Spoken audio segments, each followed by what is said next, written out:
ਹੁਣ ਜਦੋਂ ਦੁਪਹਿਰੋਂ press conference ਕਰਕੇ ਰਾਘਵ ਚੱਡੇ ਨੇ, ਸੰਦੀਪ ਪਾਠਕ ਨੇ, ਅਸ਼ੋਕ ਮਿੱਤਲ ਨੇ ਪਾਰਟੀ ਛੱਡਣ ਦਾ ਐਲਾਨ ਕੀਤਾ ਤਾਂ ਆਪਣੇ ਸਾਰਿਆਂ ਦੇ ਧਿਆਨ ਵਿੱਚ ਇਹ ਗੱਲ ਆ ਜਾਣੀ ਚਾਹੀਦੀ ਆ ਕਿ ਇਹ ਜਿਹੜੇ ਅਸ਼ੋਕ ਮਿੱਤਲ ਆ ਜਾਂ ਸੰਦੀਪ ਪਾਠਕ ਆ, ਇਹ ਸਾਰੇ ਉਹੀ ਬੰਦੇ ਆ ਜਾਂ ਜਿੰਨੇ ਵੀ ਹੋਰ ਜਿਨ੍ਹਾਂ ਦੀ ਚਰਚਾ ਚੱਲ ਰਹੀ ਆ ਵੀ ਉਹ ਪਾਰਟੀ ਛੱਡ ਰਹੇ ਨੇ, ਇਹ ਸਾਰੇ ਦੇ ਸਾਰੇ ਬੰਦਿਆਂ ਦਾ ਅਸਲ ਵਿੱਚ ਤਾਂ ਧੋਖਾ ਪੰਜਾਬ ਦੇ ਲੋਕਾਂ ਨਾਲ ਹੋਇਆ ਜਿਹੜੇ ਭਾਰਤੀ ਸਿਸਟਮ 'ਚ ਯਕੀਨ ਰੱਖਦੇ ਆ। ਆਮ ਆਦਮੀ ਪਾਰਟੀ ਨੂੰ ਲੋਕ ਬਹੁਤ ਪਿੱਟਦੇ ਰਹੇ ਆ, ਕਲਪਦੇ ਰਹੇ ਆ ਵੀ ਤੁਸੀਂ ਆਹ ਸੀਟਾਂ ਪੈਸੇ ਦੇ ਕੇ ਰਾਜ ਸਭਾ ਦੀਆਂ ਪੈਸਿਆਂ ਨਾਲ ਵੇਚ ਰਹੇ ਹੋ ਤੇ ਆਹ ਜਿਹੜੇ ਲੋਕ ਉੱਥੇ ਭੇਜ ਰਹੇ ਹੋ ਇਹਨਾਂ ਤੋਂ ਪੰਜਾਬ ਕੀ ਆਸ ਰੱਖੇ। ਰਾਜ ਸਭਾ 'ਚ ਜਾਂ ਪਾਰਲੀਮੈਂਟ 'ਚ ਪੰਜਾਬ ਦੇ ਮਸਲਿਆਂ ਬਾਰੇ ਕਦੋਂ ਗੱਲ ਛੇੜਨਗੇ। ਪਹਿਲੀ ਗੱਲ ਤਾਂ ਜਿਨ੍ਹਾਂ ਨੇ ਪੈਸੇ ਲੈ ਕੇ ਪੈਸੇ ਖਰਚ ਕੇ ਸੀਟ ਖਰੀਦੀ ਆ ਉਹਨਾਂ ਦਾ ਨਾ ਤਾਂ ਆਮ ਆਦਮੀ ਪਾਰਟੀ ਦੇ ਮਸਲਿਆਂ 'ਚ ਕੋਈ ਸਵਾਦ ਆ ਤੇ ਨਾ ਹੀ ਉਹਨਾਂ ਨੂੰ ਪੰਜਾਬ ਨਾਲ। ਅਗਲਾ ਕਹਿੰਦਾ ਅਸੀਂ ਤਾਂ ਪੈਸੇ ਲੈ ਕੇ ਪੈਸੇ ਖਰਚ ਕੇ ਚੀਜ਼ ਖਰੀਦੀ ਹੈ। ਦੋ ਪਾਰਟੀਆਂ ਆਰਐਸਐਸ ਨੇ ਖੜੀਆਂ ਕਰ, ਇੱਕ ਬੀਜੇਪੀ ਇੱਕ ਆਮ ਆਦਮੀ ਪਾਰਟੀ। ਇਹ ਲੋਕਾਂ ਦਾ ਪਹਿਲੇ ਦਿਨ ਤੋਂ ਹੀ ਸੋਚ ਰਹੀ ਆ ਕਿ ਇਹ ਜਿਹੜੀ ਆਰਐਸਐਸ ਆ ਉਹਦੀ ਬੀ ਟੀਮ, ਤੇ ਇਹ ਗੱਲ ਵੀ ਕੋਈ ਲੁਕੀ ਛਿਪੀ ਨਹੀਂ ਹੈ ਕਿ ਜਿਹੜੇ ਇਹਦੇ ਮੋਢੀ ਆਗੂ ਆ ਆਮ ਆਦਮੀ ਪਾਰਟੀ ਦੇ, ਉਹ ਅੰਨਾ ਹਜ਼ਾਰੇ ਵਾਲੀ ਮੂਵਮੈਂਟ ਚੋਂ ਨਿਕਲੇ ਸੀਗੇ ਤੇ ਉਹਨਾਂ ਵਿੱਚੋਂ ਸਮੇਤ ਕੇਜਰੀਵਾਲ ਬਹੁਤਿਆਂ ਦੇ ਸਬੰਧ ਜਾਂ ਬਹੁਤਿਆਂ ਦੀਆਂ ਜਿਹੜੀਆਂ ਤਾਰਾਂ ਨੇ ਉਹ ਉਧਰ ਜੁੜੀਆਂ ਵੀ ਹੋਈਆਂ ਨੇ ਆਰਐਸਐਸ ਨਾਲ ਜਾਂ ਹਿੰਦੂ ਕੱਟੜਵਾਦ ਨਾਲ। ਪੰਜਾਬ ਦੇ ਵਿੱਚ ਲੋਕ ਅਕਾਲੀ ਦਲ ਤੋਂ, ਕਾਂਗਰਸ ਤੋਂ ਤੇ ਹੋਰਨਾਂ ਪਾਰਟੀਆਂ ਤੋਂ ਇੰਨੇ ਦੁਖੀ ਸੀ ਵੀ ਉਹਨਾਂ ਨੂੰ ਇਹ ਆਸ ਦੀ ਕਿਰਨ ਵਾਂਗੂ ਪਾਰਟੀ ਜਾਪੀ ਇੱਥੇ ਤਾਂ ਇਹਨਾਂ ਦੀ ਸਰਕਾਰ ਵੀ ਬਣ ਗਈ। ਦਿੱਲੀ ਵਿੱਚ ਸਰਕਾਰ ਬਣ ਜਾਣੀ ਹੋਰ ਗੱਲ ਆ, ਪੰਜਾਬ ਦੇ ਵਿੱਚ ਜਿਹੜੀ ਸਰਕਾਰ ਇਹਨਾਂ ਦੀ ਬਣੀ ਆ ਅਸਲੀ ਤਾਂ ਉਦੋਂ ਬਾਅਦ ਹੀ ਇਹਨਾਂ ਦੇ ਫਰ ਨਿਕਲੇ ਆ। ਤੇ ਇਹ ਹੁਣ ਸਾਰੇ ਭਾਰਤ ਵਿੱਚ ਬੀਜੇਪੀ ਅਤੇ ਆਰਐਸਐਸ ਦੀ B team Aam Aadmi party, ਇਹ ਲੋਕ ਹੁਣ ਤੱਕ ਗੱਲ ਕਰਦੇ ਆ ਰਹੇ ਸੀ। ਤੋਂ ਇੱਕ ਬੜੀ ਲੰਮੀ ਸੋਚ ਦੇ ਨਾਲ ਉਹਨਾਂ ਨੇ 4 ਸਾਲ ਇਹਦੇ ਲੰਘਣ ਦਿੱਤੇ ਆਮ ਆਦਮੀ ਪਾਰਟੀ ਦੇ, ਤੇ ਆਖਰੀ ਮੌਕੇ ਉੱਤੇ ਇਹ ਲੈ ਗਏ ਪੱਟ ਕੇ ਰਾਘਵ ਚੱਡੇ ਰਾਹੀਂ ਸੰਦੀਪ ਪਾਠਕ, ਅਸ਼ੋਕ ਮਿੱਤਲ, ਰਜਿੰਦਰ ਗੁਪਤਾ, ਵਿਕਰਮ ਸਾਹਨੀ, ਹਰਭਜਨ ਸਿੰਘ, ਸਵਾਤੀ ਮਾਲੀਵਾਲ। ਇਹ ਚਾਹੇ ਪੰਜਾਬ ਦੇ ਕੋਟੇ ਚੋਂ ਇਹ 7 ਤੇ 3 ਹੋਰ ਵੀ ਜਿਹੜੇ ਫਿਰਦੇ ਆ, ਇਹਨਾਂ ਦਾ ਪੰਜਾਬ ਨੂੰ ਇੱਕ ਡੱਕੇ ਦਾ ਫਾਇਦਾ ਨਹੀਂ, ਦੁੱਕੀ ਦਾ ਫਾਇਦਾ ਨਹੀਂ। ਇਹ ਸਾਰੇ ਦੇ ਸਾਰੇ ਪਤਾ ਨਹੀਂ ਕਿੱਥੋਂ ਆਏ ਨੇ ਕੀ ਨੇ, ਪਰ ਇਹਨਾਂ ਦੇ ਕਰਕੇ ਪੰਜਾਬ ਦੀ ਜਾਂ ਭਾਰਤ ਦੀ ਸਿਆਸਤ ਵਿੱਚ ਜਿਹੜੇ ਉਤਰਾਅ ਚੜਾਅ ਉਹਦੇ ਨਾਲ ਅਸੀਂ ਜ਼ਰੂਰ ਪ੍ਰਭਾਵਿਤ ਹੁੰਦੇ ਹਾਂ। ਉਹ ਜਿਹੋ ਜਿਹੇ ਘਪਲੇ, ਜਿਹੋ ਜਿਹੀਆਂ ਹੇਰਾ ਫੇਰੀਆਂ, ਜਿਹੋ ਜਿਹੀਆਂ ਠੱਗੀਆਂ ਅੱਜ ਦੇ ਸਿਆਸੀ ਭਲਵਾਨ ਮਾਰਦੇ ਆ, ਉਦੋਂ ਦੇ ਲੋਕਾਂ ਕੋਲ ਉਹੋ ਜਿਹੇ ਆਗੂਆਂ ਕੋਲ ਇਹੋ ਜਿਹਾ ਕੁਝ ਹੁੰਦਾ ਹੀ ਨਹੀਂ ਸੀ। ਇਸ ਕਰਕੇ ਉਹ ਲੋਕ ਕਦੇ ਇਹੋ ਜਿਹਾ ਨਹੀਂ ਸੀ ਹੁੰਦਾ ਵੀ ਪਾਰਟੀ ਛੱਡ ਗਏ ਜੀ ਜਾਂ ਇਸ ਤਰ੍ਹਾਂ। ਹੁਣ ਤਾਂ ਹਾਲਾਤ ਹੀ ਹੋਰ ਨੇ। ਅਸੀਂ ਤਾਂ ਚਲੋ ਪਹਿਲਾਂ ਹੀ ਆਪਾਂ ਮੰਨਦੇ ਹਾਂ ਕਿ ਬਹੁਤ ਹੀ ਮਾੜਾ ਕੀਤਾ ਪੰਜਾਬ ਵਿੱਚ ਕਾਂਗਰਸ ਨੇ, ਉਦੋਂ ਮਾੜਾ ਕੀਤਾ ਬੀਜੇਪੀ ਤੇ ਅਕਾਲੀ ਦਲ ਨੇ। ਇਹਨਾਂ ਸਾਰਿਆਂ ਦਾ ਮਾੜਾਪਣ ਦੇਖ ਕੇ ਲੋਕਾਂ ਨੇ ਜਿਹੜਾ ਖਸਮ ਨਵਾਂ ਸਹੇੜਿਆ ਸੀ ਕੇਜਰੀਵਾਲ ਜਾਂ ਭਗਵੰਤ ਮਾਨ ਜਾਂ ਆਮ ਆਦਮੀ ਪਾਰਟੀ ਨੂੰ, ਇਹ ਬਹੁਤ ਚੰਗੇ ਨਿਕਲੇ ਆ। ਫਿਰ ਇਹ ਗੱਲ ਮੰਨ ਕਿਉਂ ਨਹੀਂ ਲਈ ਜਾਂਦੀ ਕਿ ਭਾਰਤੀ ਸਿਆਸਤ ਜਿਹੜੀ ਆ ਉਹ ਪੰਜਾਬ ਦੇ ਉਲਟ ਆ। ਇੱਥੇ ਜਿਹੜਾ ਮਰਜ਼ੀ ਆ ਜਾਓ, ਚਾਹੇ ਦਿੱਲੀ ਵਾਲਿਆਂ ਦੀ ਮਰਜ਼ੀ ਵਾਲ, ਇਹਨੂੰ ਕਹਿੰਦੇ ਸੀ ਦਿੱਲੀ ਤੋਂ ਚੱਲਦੀ ਆ ਆਮ ਆਦਮੀ ਪਾਰਟੀ, ਤੇ ਆਹ ਜਿਹੜੇ ਨੇ ਸਾਡੇ ਵਾਲੇ, ਇਹਨਾਂ ਨੇ ਕੀ ਲੱਲਰ ਲਾਏ ਨੇ। ਹਕੀਕਤ ਇਹ ਆ ਕਿ ਇਹ ਸਾਰੇ ਜਿਹੜੇ ਆ ਨਵੇਂ ਯੁੱਗ ਵਾਲੇ ਅਕਾਲੀ ਸੁਖਬੀਰ ਵਾਲੇ, ਨਾ ਇਹ ਧਰਮ ਪੱਖੋਂ, ਨਾ ਪੰਜਾਬ ਦੇ ਪੰਜਾਬੀਅਤ ਵਾਲੇ ਪੱਖ ਤੋਂ, ਨਾ ਪੰਥ, ਇਹ ਸਭ ਪਾਸੋਂ ਫੇਲ ਬੰਦੇ। ਇਸ ਬਦਲਦੀ ਦੁਨੀਆ ਵਿੱਚ ਤੁਸੀਂ ਪਿੱਛੇ ਨਾ ਰਹਿ ਜਾਓ। ਹਰ ਘਟਨਾ ਜੋ ਤੁਹਾਡੀ ਜ਼ਿੰਦਗੀ ਤੇ ਅਸਰ ਪਾ ਰਹੀ ਹੈ, ਅਸੀਂ ਉਸ ਬਾਰੇ ਦਵਾਂਗੇ ਤੁਹਾਨੂੰ ਸਟੀਕ ਤੇ ਸਹੀ ਜਾਣਕਾਰੀ। ਤੁਹਾਡਾ ਆਪਣਾ ਹੱਕ ਸੱਚ ਦੀ ਆਵਾਜ਼ TV84। TV84 ਦੇ ਨਾਲ ਜੁੜਨ ਲਈ ਆਪਣਾ ਫੋਨ ਚੁੱਕੋ ਤੇ ਐਪ ਸਟੋਰ ਵਿੱਚ ਜਾ ਕੇ ਡਾਊਨਲੋਡ ਕਰੋ TV84 ਦੀ ਨਵੀਂ ਐਪ। ਇਸ ਐਪ ਤੇ ਤੁਸੀਂ ਦੇਖ ਸਕਦੇ ਹੋ 24 ਘੰਟੇ TV84 ਦਾ ਲਾਈਵ ਚੈਨਲ ਅਤੇ ਨਾਲ ਹੀ ਪੰਜ ਪੰਜਾਬ ਅਤੇ ਦੁਨੀਆ ਭਰ ਦੀਆਂ ਅਹਿਮ ਖਬਰਾਂ। ਫਿਰ ਦੇਰ ਕਿਸ ਗੱਲ ਦੀ, ਹੁਣੇ ਡਾਊਨਲੋਡ ਕਰੋ TV84 ਦੀ ਨਵੀਂ ਐਪ।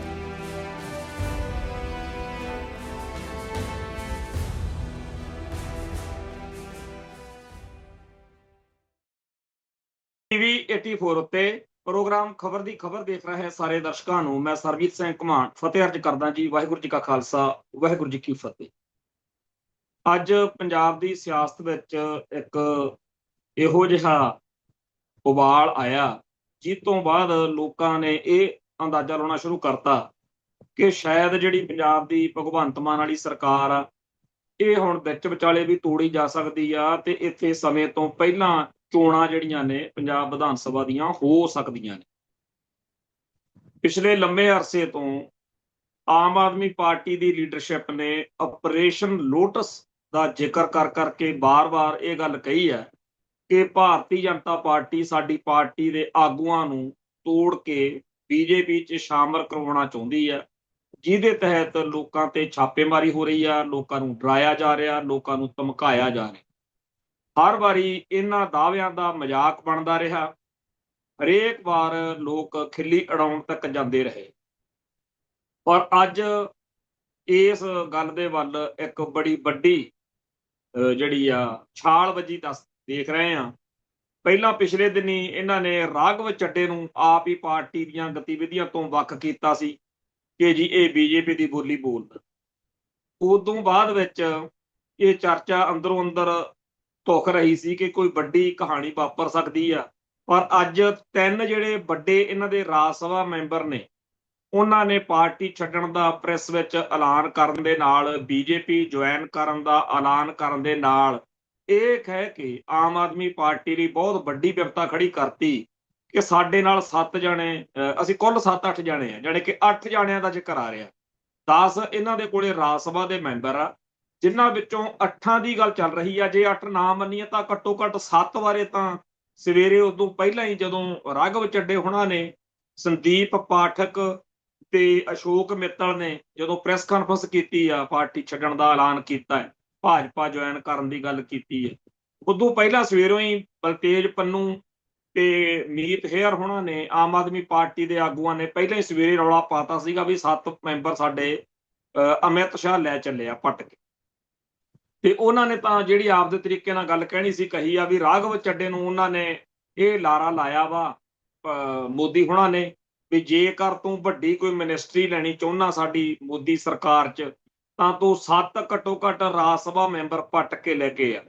ਸੋ ਅੱਜ ਇਹ ਗੱਲ ਤਾਂ ਸਵੇਰ ਤੋਂ ਹੀ ਚੱਲਦੀ ਸੀ, ਪਰ ਹੁਣ ਜਦੋਂ ਦੁਪਹਿਰੋਂ ਪ੍ਰੈਸ ਕਾਨਫਰੰਸ ਕਰਕੇ ਰਾਘਵ ਚੱਡੇ ਨੇ, ਸੰਦੀਪ ਪਾਠਕ ਨੇ, ਅਸ਼ੋਕ ਮਿੱਤਲ ਨੇ ਪਾਰਟੀ ਛੱਡਣ ਦਾ ਐਲਾਨ ਕੀਤਾ ਤਾਂ ਆਪਣੇ ਸਾਰਿਆਂ ਦੇ ਧਿਆਨ ਵਿੱਚ ਇਹ ਗੱਲ ਆ ਜਾਣੀ ਚਾਹੀਦੀ ਆ ਕਿ ਇਹ ਜਿਹੜੇ ਅਸ਼ੋਕ ਮਿੱਤਲ ਆ ਜਾਂ ਸੰਦੀਪ ਪਾਠਕ ਆ, ਇਹ ਸਾਰੇ ਉਹੀ ਬੰਦੇ ਆ ਜਾਂ ਜਿੰਨੇ ਵੀ ਹੋਰ ਜਿਨ੍ਹਾਂ ਦੀ ਚਰਚਾ ਚੱਲ ਰਹੀ ਆ ਵੀ ਉਹ ਪਾਰਟੀ ਛੱਡ ਰਹੇ ਨੇ, ਇਹ ਸਾਰੇ ਦੇ ਸਾਰੇ ਬੰਦਿਆਂ ਦਾ ਅਸਲ ਵਿੱਚ ਤਾਂ ਧੋਖਾ ਪੰਜਾਬ ਦੇ ਲੋਕਾਂ ਨਾਲ ਹੋਇਆ, ਜਿਹੜੇ ਭਾਰਤੀ ਸਿਸਟਮ 'ਚ ਯਕੀਨ ਰੱਖਦੇ। ਆਮ ਆਦਮੀ ਪਾਰਟੀ ਨੂੰ ਲੋਕ ਬਹੁਤ ਪਿੱਟਦੇ ਰਹੇ ਆ, ਕਲਪਦੇ ਰਹੇ ਆ ਵੀ ਤੁਸੀਂ ਆਹ ਸੀਟਾਂ ਪੈਸੇ ਦੇ ਕੇ ਰਾਜ ਸਭਾ ਦੀਆਂ ਪੈਸਿਆਂ ਨਾਲ ਵੇਚ ਰਹੇ ਹੋ ਤੇ ਆਹ ਜਿਹੜੇ ਲੋਕ ਉੱਥੇ ਭੇਜ ਰਹੇ ਹੋ, ਇਹਨਾਂ ਤੋਂ ਪੰਜਾਬ ਕੀ ਆਸ ਰੱਖੇ? ਰਾਜ ਸਭਾ 'ਚ ਜਾਂ ਪਾਰਲੀਮੈਂਟ 'ਚ ਪੰਜਾਬ ਦੇ ਮਸਲਿਆਂ ਬਾਰੇ ਕਦੋਂ ਗੱਲ ਛੇੜਨਗੇ? ਪਹਿਲੀ ਗੱਲ ਤਾਂ ਜਿਨ੍ਹਾਂ ਨੇ ਪੈਸੇ ਲੈ ਕੇ, ਪੈਸੇ ਖਰਚ ਕੇ ਸੀਟ ਖਰੀਦੀ ਆ, ਉਹਨਾਂ ਦਾ ਨਾ ਤਾਂ ਆਮ ਆਦਮੀ ਪਾਰਟੀ ਦੇ ਮਸਲਿਆਂ 'ਚ ਕੋਈ ਸਵਾਦ ਆ ਤੇ ਨਾ ਹੀ ਉਹਨਾਂ ਨੂੰ ਪੰਜਾਬ ਨਾਲ। ਅਗਲਾ ਕਹਿੰਦਾ ਅਸੀਂ ਤਾਂ ਪੈਸੇ ਲੈ ਕੇ, ਪੈਸੇ ਖਰਚ ਕੇ ਚੀਜ਼ ਖਰੀਦੀ ਹੈ। ਦੂਜਾ ਇਹ ਹੈ ਕਿ ਪੰਜਾਬ ਦੇ ਆਮ ਲੋਕਾਂ ਕੋਲੇ ਉਹਨਾਂ ਨੇ ਆਉਣਾ ਕਦੋਂ? ਉਹਨਾਂ ਨੇ ਕਿਹੜਾ ਦੁਬਾਰਾ ਚੋਣ MLA MP ਵਾਂਗੂ ਆਉਣਾ ਸੱਤਾ ਦੇ ਲਈ ਵੀ ਅਸੀਂ ਵੋਟਾਂ ਕਰ ਖੜਨਾ? ਸੋ ਇਹ ਜਿਹੜੀਆਂ ਅਸਲੀ ਧੋਖਾ ਜਾਣੀ ਕਿ ਰਾਜ ਸਭਾ ਦੇ ਮੈਂਬਰ ਬਣਾ ਕੇ ਆਮ ਆਦਮੀ ਪਾਰਟੀ ਨੇ ਪੰਜਾਬ ਦੇ ਲੋਕਾਂ ਨਾਲ ਕੀਤਾ। ਪਿਛਲੇ ਦਿਨੀ ਜਿਹੜਾ ਲਵਲੀ ਯੂਨੀਵਰਸਿਟੀ ਵਾਲੇ ਮਿੱਤਲ ਹੋਣਾ ਦੇ ਛਾਪੇ ਮਾਰੇ ਸੀ ਈਡੀ ਨੇ, ਉਦੋਂ ਵੀ ਭਗਵੰਤ ਮਾਨ ਨੇ ਕਿਹਾ ਸੀਗਾ ਵੀ ਇਹ ਬੀਜੇਪੀ ਦੀ ਚਾਲ ਆ, ਇਹ ਸਾਡੇ ਬੰਦਿਆਂ ਨੂੰ ਡਰਾ ਧਮਕਾ ਕੇ ਲਿਜਾ ਰਹੇ। ਤੇ ਜਿਹੜਾ ਰਜਿੰਦਰ ਵਾ, ਜਿਹੜਾ ਬਰਨਾਲੇ ਕੋਲੇ ਇੱਕ ਬੜਾ ਰੌਲਾ ਪਿਆ ਸੀਗਾ, ਕਾਫੀ ਵੱਡਾ ਸੰਘਰਸ਼ ਹੋਇਆ ਸੀਗਾ ਧੌਲੇ ਦੇ ਨਾਲ ਕਈ ਪਿੰਡਾਂ 'ਚ, ਇਹ ਸਾਰੇ ਜਿੰਨੇ ਵੀ ਮਤਲਬ ਵਪਾਰੀ ਜਾਂ ਅਮੀਰ ਲੋਕ ਨੇ, ਇਹਨਾਂ ਸਾਰਿਆਂ ਦੇ ਬਾਰੇ ਇਹ ਦੋਸ਼ ਲੱਗਦਾ ਰਿਹਾ ਵੀ ਪੈਸੇ ਖੁੱਲੇ ਖਰਚੇ ਆ ਤੇ ਸੀਟਾਂ ਇਹਨਾਂ ਨੇ ਰਾਜ ਸਭਾ ਦੀਆਂ ਖਰੀਦੀਆਂ। ਇਹ ਸਾਰੇ ਹੀ ਭੱਜ ਚੱਲੇ। ਫੋਟੋਆਂ ਲੋਕਾਂ ਨੇ ਲਾਤੀਆਂ, ਸਵਾਤੀ ਮਾਲੀਵਾਲ, ਇੱਕ ਉਹ ਬਿਕਰਮਜੀਤ ਸਾਹਨੀ ਤੇ ਇੱਕ ਆ ਜਿਹੜਾ ਹੈਗਾ ਕ੍ਰਿਕਟ ਵਾਲਾ ਉਹ ਮੁੰਡਾ ਜਿਹਨੂੰ ਕਹਿੰਦੇ ਆ ਹਰਭਜਨ ਸਿੰਘ, ਤੇ ਸੰਦੀਪ ਪਾਠਕ ਦੇ ਬੜੇ ਸੁਣਦੇ ਆ ਲੋਕ ਬਈ ਇਹ ਤਾਂ ਜੀ ਪਾਰਟੀ ਨੂੰ ਖੜਾ ਕਰਨ ਵਾਲਿਆਂ ਚ ਰਜਿੰਦਰ ਗੁਪਤਾ, ਤੇ ਇਹ ਸਾਰੇ ਜਿਹੜੇ 7 ਰਾਜ ਸਭਾ ਮੈਂਬਰ ਜਾ ਰਹੇ ਨੇ ਬੀਜੇਪੀ ਚ। ਇਹਦੇ ਨਾਲ ਇੱਕ ਗੱਲ ਹੋਰ ਜਿਹੜੀ ਪੱਕੀ ਹੁੰਦੀ ਆ, ਜਿਹੜੇ ਲੋਕ ਪਹਿਲੇ ਦਿਨ ਤੋਂ ਸ਼ੱਕ ਕਰਦੇ ਆ ਰਹੇ ਨੇ ਕਿ ਅਸਲ ਵਿੱਚ ਆਰਐਸਐਸ ਨੇ ਜਦੋਂ ਦੇਖਿਆ ਕਿ ਕਾਂਗਰਸ ਦਾ ਮੁਕਾਬਲਾ, ਕਾਂਗਰਸ ਦੀਆਂ ਜੜ੍ਹਾਂ ਲੱਗੀਆਂ ਹੋਈਆਂ ਨੇ, 100-150 ਸਾਲ ਪੁਰਾਣੀ ਪਾਰਟੀ ਆ, ਉਹਦਾ ਬੀਜੇਪੀ ਮੁਕਾਬਲਾ ਕਰ ਨਹੀਂ ਸਕਦੀ। ਤਾਂ ਜੇਕਰ ਬੀਜੇਪੀ ਨੂੰ ਜਿਹੜਾ ਏਜੰਡਾ ਵਾ ਕਾਂਗਰਸ ਰਹਿਤ ਭਾਰਤ ਦਾ, ਜੇ ਉਹ ਆਪਾਂ ਬਣਾਉਣਾ ਵੀ ਸਾਰੇ ਭਾਰਤ ਵਿੱਚ ਇੱਕ ਮੁਲਕ, ਇੱਕੋ ਹੀ ਪਾਰਟੀ ਤੇ ਇੱਕੋ ਹੀ ਵੋਟ ਹੋਇਆ ਕਰੂ, ਜਿਹੜਾ ਅੱਗੇ ਨੂੰ ਮਤਲਬ ਏਕਾ ਬਣਾਉਣਾ ਵੀ ਕੱਲੀ ਹਿੰਦੂਇਜ਼ਮ ਦੀ ਇੱਥੇ ਝੰਡੀ ਹੋਊਗੀ, ਕਿਸੇ ਹੋਰ ਪਾਰਟੀ ਦੀ ਹੋਰ ਖਿਆਲ ਦੀ ਕੋਈ ਗੱਲ ਨਹੀਂ ਹੋ ਸਕਦੀ, ਇਹੋ ਜਿਹੇ ਕਾਨੂੰਨ ਬਣਾਵਾਂਗੇ। ਉਹਦੇ ਲਈ ਪਹਿਲਾਂ ਤਾਂ ਕਾਂਗਰਸ ਦਾ ਸਫਾਏ ਲਈ 2 ਪਾਰਟੀਆਂ ਆਰਐਸਐਸ ਨੇ ਖੜੀਆਂ ਕਰਤੀਆਂ, ਇੱਕ ਬੀਜੇਪੀ, ਇੱਕ ਆਮ ਆਦਮੀ ਪਾਰਟੀ। ਇਹ ਲੋਕਾਂ ਦਾ ਪਹਿਲੇ ਦਿਨ ਤੋਂ ਹੀ ਸੋਚ ਰਹੀ ਆ ਕਿ ਇਹ ਜਿਹੜੀ ਆਰਐਸਐਸ ਆ ਉਹਦੀ ਬੀ ਟੀਮ, ਤੇ ਇਹ ਗੱਲ ਵੀ ਕੋਈ ਲੁਕੀ ਛਿਪੀ ਨਹੀਂ ਹੈ ਕਿ ਜਿਹੜੇ ਇਹਦੇ ਮੋਢੀ ਆਗੂ ਆ ਆਮ ਆਦਮੀ ਪਾਰਟੀ ਦੇ, ਉਹ ਅੰਨਾ ਹਜ਼ਾਰੇ ਵਾਲੀ ਮੂਵਮੈਂਟ ਚੋਂ ਨਿਕਲੇ ਸੀਗੇ, ਤੇ ਉਹਨਾਂ ਵਿੱਚੋਂ ਸਮੇਤ ਕੇਜਰੀਵਾਲ ਬਹੁਤਿਆਂ ਦੇ ਸਬੰਧ ਜਾਂ ਬਹੁਤਿਆਂ ਦੀਆਂ ਜਿਹੜੀਆਂ ਤਾਰਾਂ ਨੇ ਉਹ ਉਧਰ ਜੁੜੀਆਂ ਵੀ ਹੋਈਆਂ ਨੇ ਆਰਐਸਐਸ ਨਾਲ ਜਾਂ ਹਿੰਦੂ ਕੱਟੜਵਾਦ ਨਾਲ। ਤੇ ਇਹਨਾਂ ਲੋਕਾਂ ਨੇ ਪੰਜਾਬ ਦੇ ਵਿੱਚ ਆਪਦੇ ਪੈਰ ਸਭ ਤੋਂ ਵਧੀਆ ਤਰੀਕੇ ਨਾਲ ਲਾਏ। ਬਾਕੀ ਸਾਰੇ ਭਾਰਤ ਚੋਂ ਇਹਨਾਂ ਨੂੰ ਉਵੇਂ ਸਾਥ ਨਹੀਂ ਮਿਲਿਆ, ਪੰਜਾਬ ਨੇ ਹੀ, ਕਿਉਂਕਿ ਪੰਜਾਬ ਦੇ ਵਿੱਚ ਲੋਕ ਅਕਾਲੀ ਦਲ ਤੋਂ, ਕਾਂਗਰਸ ਤੋਂ ਤੇ ਹੋਰਨਾਂ ਪਾਰਟੀਆਂ ਤੋਂ ਇੰਨੇ ਦੁਖੀ ਸੀ ਵੀ ਉਹਨਾਂ ਨੂੰ ਇਹ ਆਸ ਦੀ ਕਿਰਨ ਵਾਂਗੂ ਪਾਰਟੀ ਜਾਪੀ। ਇੱਥੇ ਤਾਂ ਇਹਨਾਂ ਦੀ ਸਰਕਾਰ ਵੀ ਬਣ ਗਈ, ਦਿੱਲੀ ਵਿੱਚ ਸਰਕਾਰ ਬਣ ਜਾਣੀ ਹੋਰ ਗੱਲ ਆ, ਪੰਜਾਬ ਦੇ ਵਿੱਚ ਜਿਹੜੀ ਸਰਕਾਰ ਇਹਨਾਂ ਦੀ ਬਣੀ ਆ ਅਸਲੀ ਤਾਂ ਉਦੋਂ ਬਾਅਦ ਹੀ ਇਹਨਾਂ ਦੇ ਫਰ ਨਿਕਲੇ ਆ। ਤੇ ਇਹ ਹੁਣ ਸਾਰੇ ਭਾਰਤ ਵਿੱਚ ਬੀਜੇਪੀ ਅਤੇ ਆਰਐਸਐਸ ਦੀ B team Aam Aadmi party, ਇਹ ਲੋਕ ਹੁਣ ਤੱਕ ਗੱਲ ਕਰਦੇ ਆ ਰਹੇ ਸੀ। ਅੱਜ ਵਾਲੇ ਘਟਨਾਕ੍ਰਮ ਦੇ ਬਾਰੇ ਵੀ ਲੋਕ ਕਹਿ ਸਕਦੇ ਆ ਕਿ ਇਹ ਵੀ ਕੋਈ ਚਾਲ ਆ, ਯਾਨੀ ਕਿ ਆਰਐਸਐਸ ਦੇ ਇਸ਼ਾਰੇ ਤੇ ਹੀ ਏਜੰਸੀਆਂ ਨੇ ਜਾਂ ਹੋਰਾਂ ਨੇ ਮਿਲ ਕੇ ਇੱਕ ਇਹੋ ਜਿਹਾ ਮਾਹੌਲ ਸਿਰਜਿਆ ਜਿਹਦੇ ਨਾਲ ਹੁਣ ਇਹ ਸਾਰੇ ਦੇ ਸਾਰੇ ਜਦੋਂ ਰਾਜ ਸਭਾ ਦੇ ਵਿੱਚ ਮੈਂਬਰ ਵੱਧਦੇ ਆ, ਉਹਦੇ ਪਾਰਲੀਮੈਂਟ 'ਚ ਪੂਰੇ ਮੈਂਬਰ ਵੱਧਦੇ ਆ ਬੀਜੇਪੀ ਦੇ ਬਾਰੇ ਪਿਛਲੇ ਦਿਨੀ ਆਪਾਂ ਨੂੰ ਪਤਾ ਹੈ ਕਿ ਕਿਵੇਂ ਇੱਕ ਜਿਹੜਾ ਉਹਨਾਂ ਨੇ ਔਰਤਾਂ ਦੇ ਰਾਖਵੇਂ ਕਰਨ ਦੇ ਬਾਰੇ ਬਿੱਲ ਲਿਆਂਦਾ ਸੀ ਪਾਰਲੀਮੈਂਟ 'ਚ, ਉਹ ਡਿੱਗ ਪਿਆ ਸੀ। ਕਿਉਂ ਡਿੱਗਿਆ? ਕਿਉਂਕਿ ਉਹਨਾਂ ਕੋਲੇ ਪੂਰੇ ਰਾਜ ਸਭਾ ਦੇ ਵਿੱਚ, ਪੂਰੀ ਪਾਰਲੀਮੈਂਟ ਦੇ ਵਿੱਚ ਉਹਨੇ ਹੈ ਨਹੀਂ ਗੀ ਹਮਾਇਤ। ਤੋਂ ਹੌਲੀ ਹੌਲੀ ਮੋਦੀ ਨੂੰ ਜਿੰਨੇ ਮਤਲਬ ਇੰਨੇ ਐਮਪੀ ਮਿਲ ਜਾਣ ਰਾਜ ਸਭਾ ਤੇ ਲੋਕ ਸਭਾ 'ਚ ਵੀ, ਉਹਦੇ ਕੋਲੇ ਕੋਈ ਕਿਸੇ ਕਿਸਮ ਦਾ ਬਿੱਲ ਜਿਹੜਾ ਹੈਗਾ ਅੜੇ ਨਾ ਉਹਨੂੰ। ਇਹ ਹਾਲਾਤ ਬਣਾਉਣ ਲਈ ਉਹ ਸਭ ਕੁਝ ਕਰਨ ਨੂੰ ਤਿਆਰ ਆ। ਸੋ ਇੱਕ ਬੜੀ ਲੰਮੀ ਸੋਚ ਦੇ ਨਾਲ ਉਹਨਾਂ ਨੇ 4 ਸਾਲ ਇਹਦੇ ਲੰਘਣ ਦਿੱਤੇ ਆਮ ਆਦਮੀ ਪਾਰਟੀ ਦੇ, ਤੇ ਆਖਰੀ ਮੌਕੇ ਉੱਤੇ ਇਹ ਲੈ ਗਏ ਪੱਟ ਕੇ ਰਾਘਵ ਚੱਡੇ ਰਾਹੀਂ ਸੰਦੀਪ ਪਾਠਕ, ਅਸ਼ੋਕ ਮਿੱਤਲ, ਰਜਿੰਦਰ ਗੁਪਤਾ, ਵਿਕਰਮ ਸਾਹਨੀ, ਹਰਭਜਨ ਸਿੰਘ, ਸਵਾਤੀ ਮਾਲੀਵਾਲ। ਇਹ ਚਾਹੇ ਪੰਜਾਬ ਦੇ ਕੋਟੇ ਚੋਂ ਇਹ 7 ਤੇ 3 ਹੋਰ ਵੀ ਜਿਹੜੇ ਫਿਰਦੇ ਆ, ਇਹਨਾਂ ਦਾ ਪੰਜਾਬ ਨੂੰ ਇੱਕ ਡੱਕੇ ਦਾ ਫਾਇਦਾ ਨਹੀਂ, ਦੁੱਕੀ ਦਾ ਫਾਇਦਾ ਨਹੀਂ। ਇਹ ਸਾਰੇ ਦੇ ਸਾਰੇ ਪਤਾ ਨਹੀਂ ਕਿੱਥੋਂ ਆਏ ਨੇ, ਕੀ ਨੇ, ਪਰ ਇਹਨਾਂ ਦੇ ਕਰਕੇ ਪੰਜਾਬ ਦੀ ਜਾਂ ਭਾਰਤ ਦੀ ਸਿਆਸਤ ਵਿੱਚ ਜਿਹੜੇ ਉਤਰਾਅ ਚੜਾਅ, ਉਹਦੇ ਨਾਲ ਅਸੀਂ ਜ਼ਰੂਰ ਪ੍ਰਭਾਵਿਤ ਹੁੰਦੇ ਹਾਂ। ਖੈਰ, ਗੱਲ ਹੁਣ ਆ ਜਾਂਦੀ ਹੈ ਵੀ ਜਿਹੜਾ ਇਹਨਾਂ ਦੇ ਜਾਣ ਤੋਂ ਬਾਅਦ ਖਲਬਲੀ ਮੱਚੀ ਹੋਈ ਆ ਕਿ ਹੋ ਸਕਦਾ ਅਗਲੇ ਦਿਨਾਂ ਦੇ ਵਿੱਚ, ਕਿਉਂਕਿ ਬੰਗਾਲ ਜਾਂ ਤਾਮਿਲਨਾਡੂ ਜਾਂ ਹੋਰਨਾਂ ਥਾਵਾਂ ਤੇ ਵੋਟਾਂ ਜਿੱਥੇ ਪੈਣੀਆਂ ਸੀ ਉਹ ਪੈ ਰਹੀਆਂ ਨੇ, ਉਦੋਂ ਪਹਿਲਾਂ ਇਹ ਕਹਿੰਦੇ ਆ ਲੋਕ ਵੀ ਪੰਜਾਬ ਦੇ ਵਿੱਚ ਬਹੁਤ ਸਾਰੇ ਇਹੋ ਜਿਹੇ ਐਮਐਲਏ ਹੈਗੇ ਆ ਜਿਨ੍ਹਾਂ ਦੇ ਉੱਤੇ, ਜਿਵੇਂ ਆ ਜਿਹੜਾ ਅਸ਼ੋਕ ਮਿੱਤਲ ਤੇ ਛਾਪੇ ਚੁੱਪੇ ਮਾਰ ਕੇ ਵੀ ਇਵੇਂ ਹੋਰਾਂ ਨੂੰ ਡਰਾ ਧਮਕਾ ਕੇ ਬੀਜੇਪੀ ਆਪਦਾ ਜਿਹੜਾ ਕੰਮ ਆ ਉਹ ਪੂਰਾ ਕਰ ਸਕਦੀ ਹੈ। ਹੁਣ ਗੱਲ ਇਹ ਆ ਕਿ ਜਦੋਂ ਅਕਾਲੀ ਦਲ ਦੇ ਮੋਰਚੇ ਲੱਗਦੇ ਹੁੰਦੇ ਸੀ, ਉਦੋਂ ਵੀ ਸਟੇਟ ਮਸ਼ੀਨਰੀ, ਚਾਹੇ ਉਦੋਂ ਰਾਜ ਨਹਿਰੂ ਦਾ ਹੋਵੇ, ਪੰਜਾਬ 'ਚ ਕੈਰੋਂ ਹੁੰਦਾ ਸੀ, ਜਾਂ ਇੰਦਰਾ ਦਾ ਹੋਵੇ, ਉਹਨਾਂ ਮੋਰਚਿਆਂ ਦੇ ਖਿਲਾਫ ਬੜੇ ਦਿੱਲੀ ਤੋਂ ਅਟੈਕ ਹੁੰਦੇ ਸੀ। ਗ੍ਰਿਫਤਾਰੀਆਂ ਹੁੰਦੀਆਂ ਸੀ। ਪਰ ਉਦੋਂ ਜਿਹੜੇ ਜਥੇਦਾਰ ਸੀ ਜਾਂ ਅਕਾਲੀ ਆਗੂ ਸੀ, ਪੰਜਾਬ ਦੇ ਆਗੂ, ਉਹਨਾਂ ਦੇ ਕੋਲੋਂ ਕੀ ਫੜ ਲੈਣਾ ਸੀ ਸਰਕਾਰ ਨੇ, ਜਾਂ ਕੀ ਉਹਨਾਂ ਕੋਲੋਂ ਲੱਭ ਲੈਣਾ ਸੀ?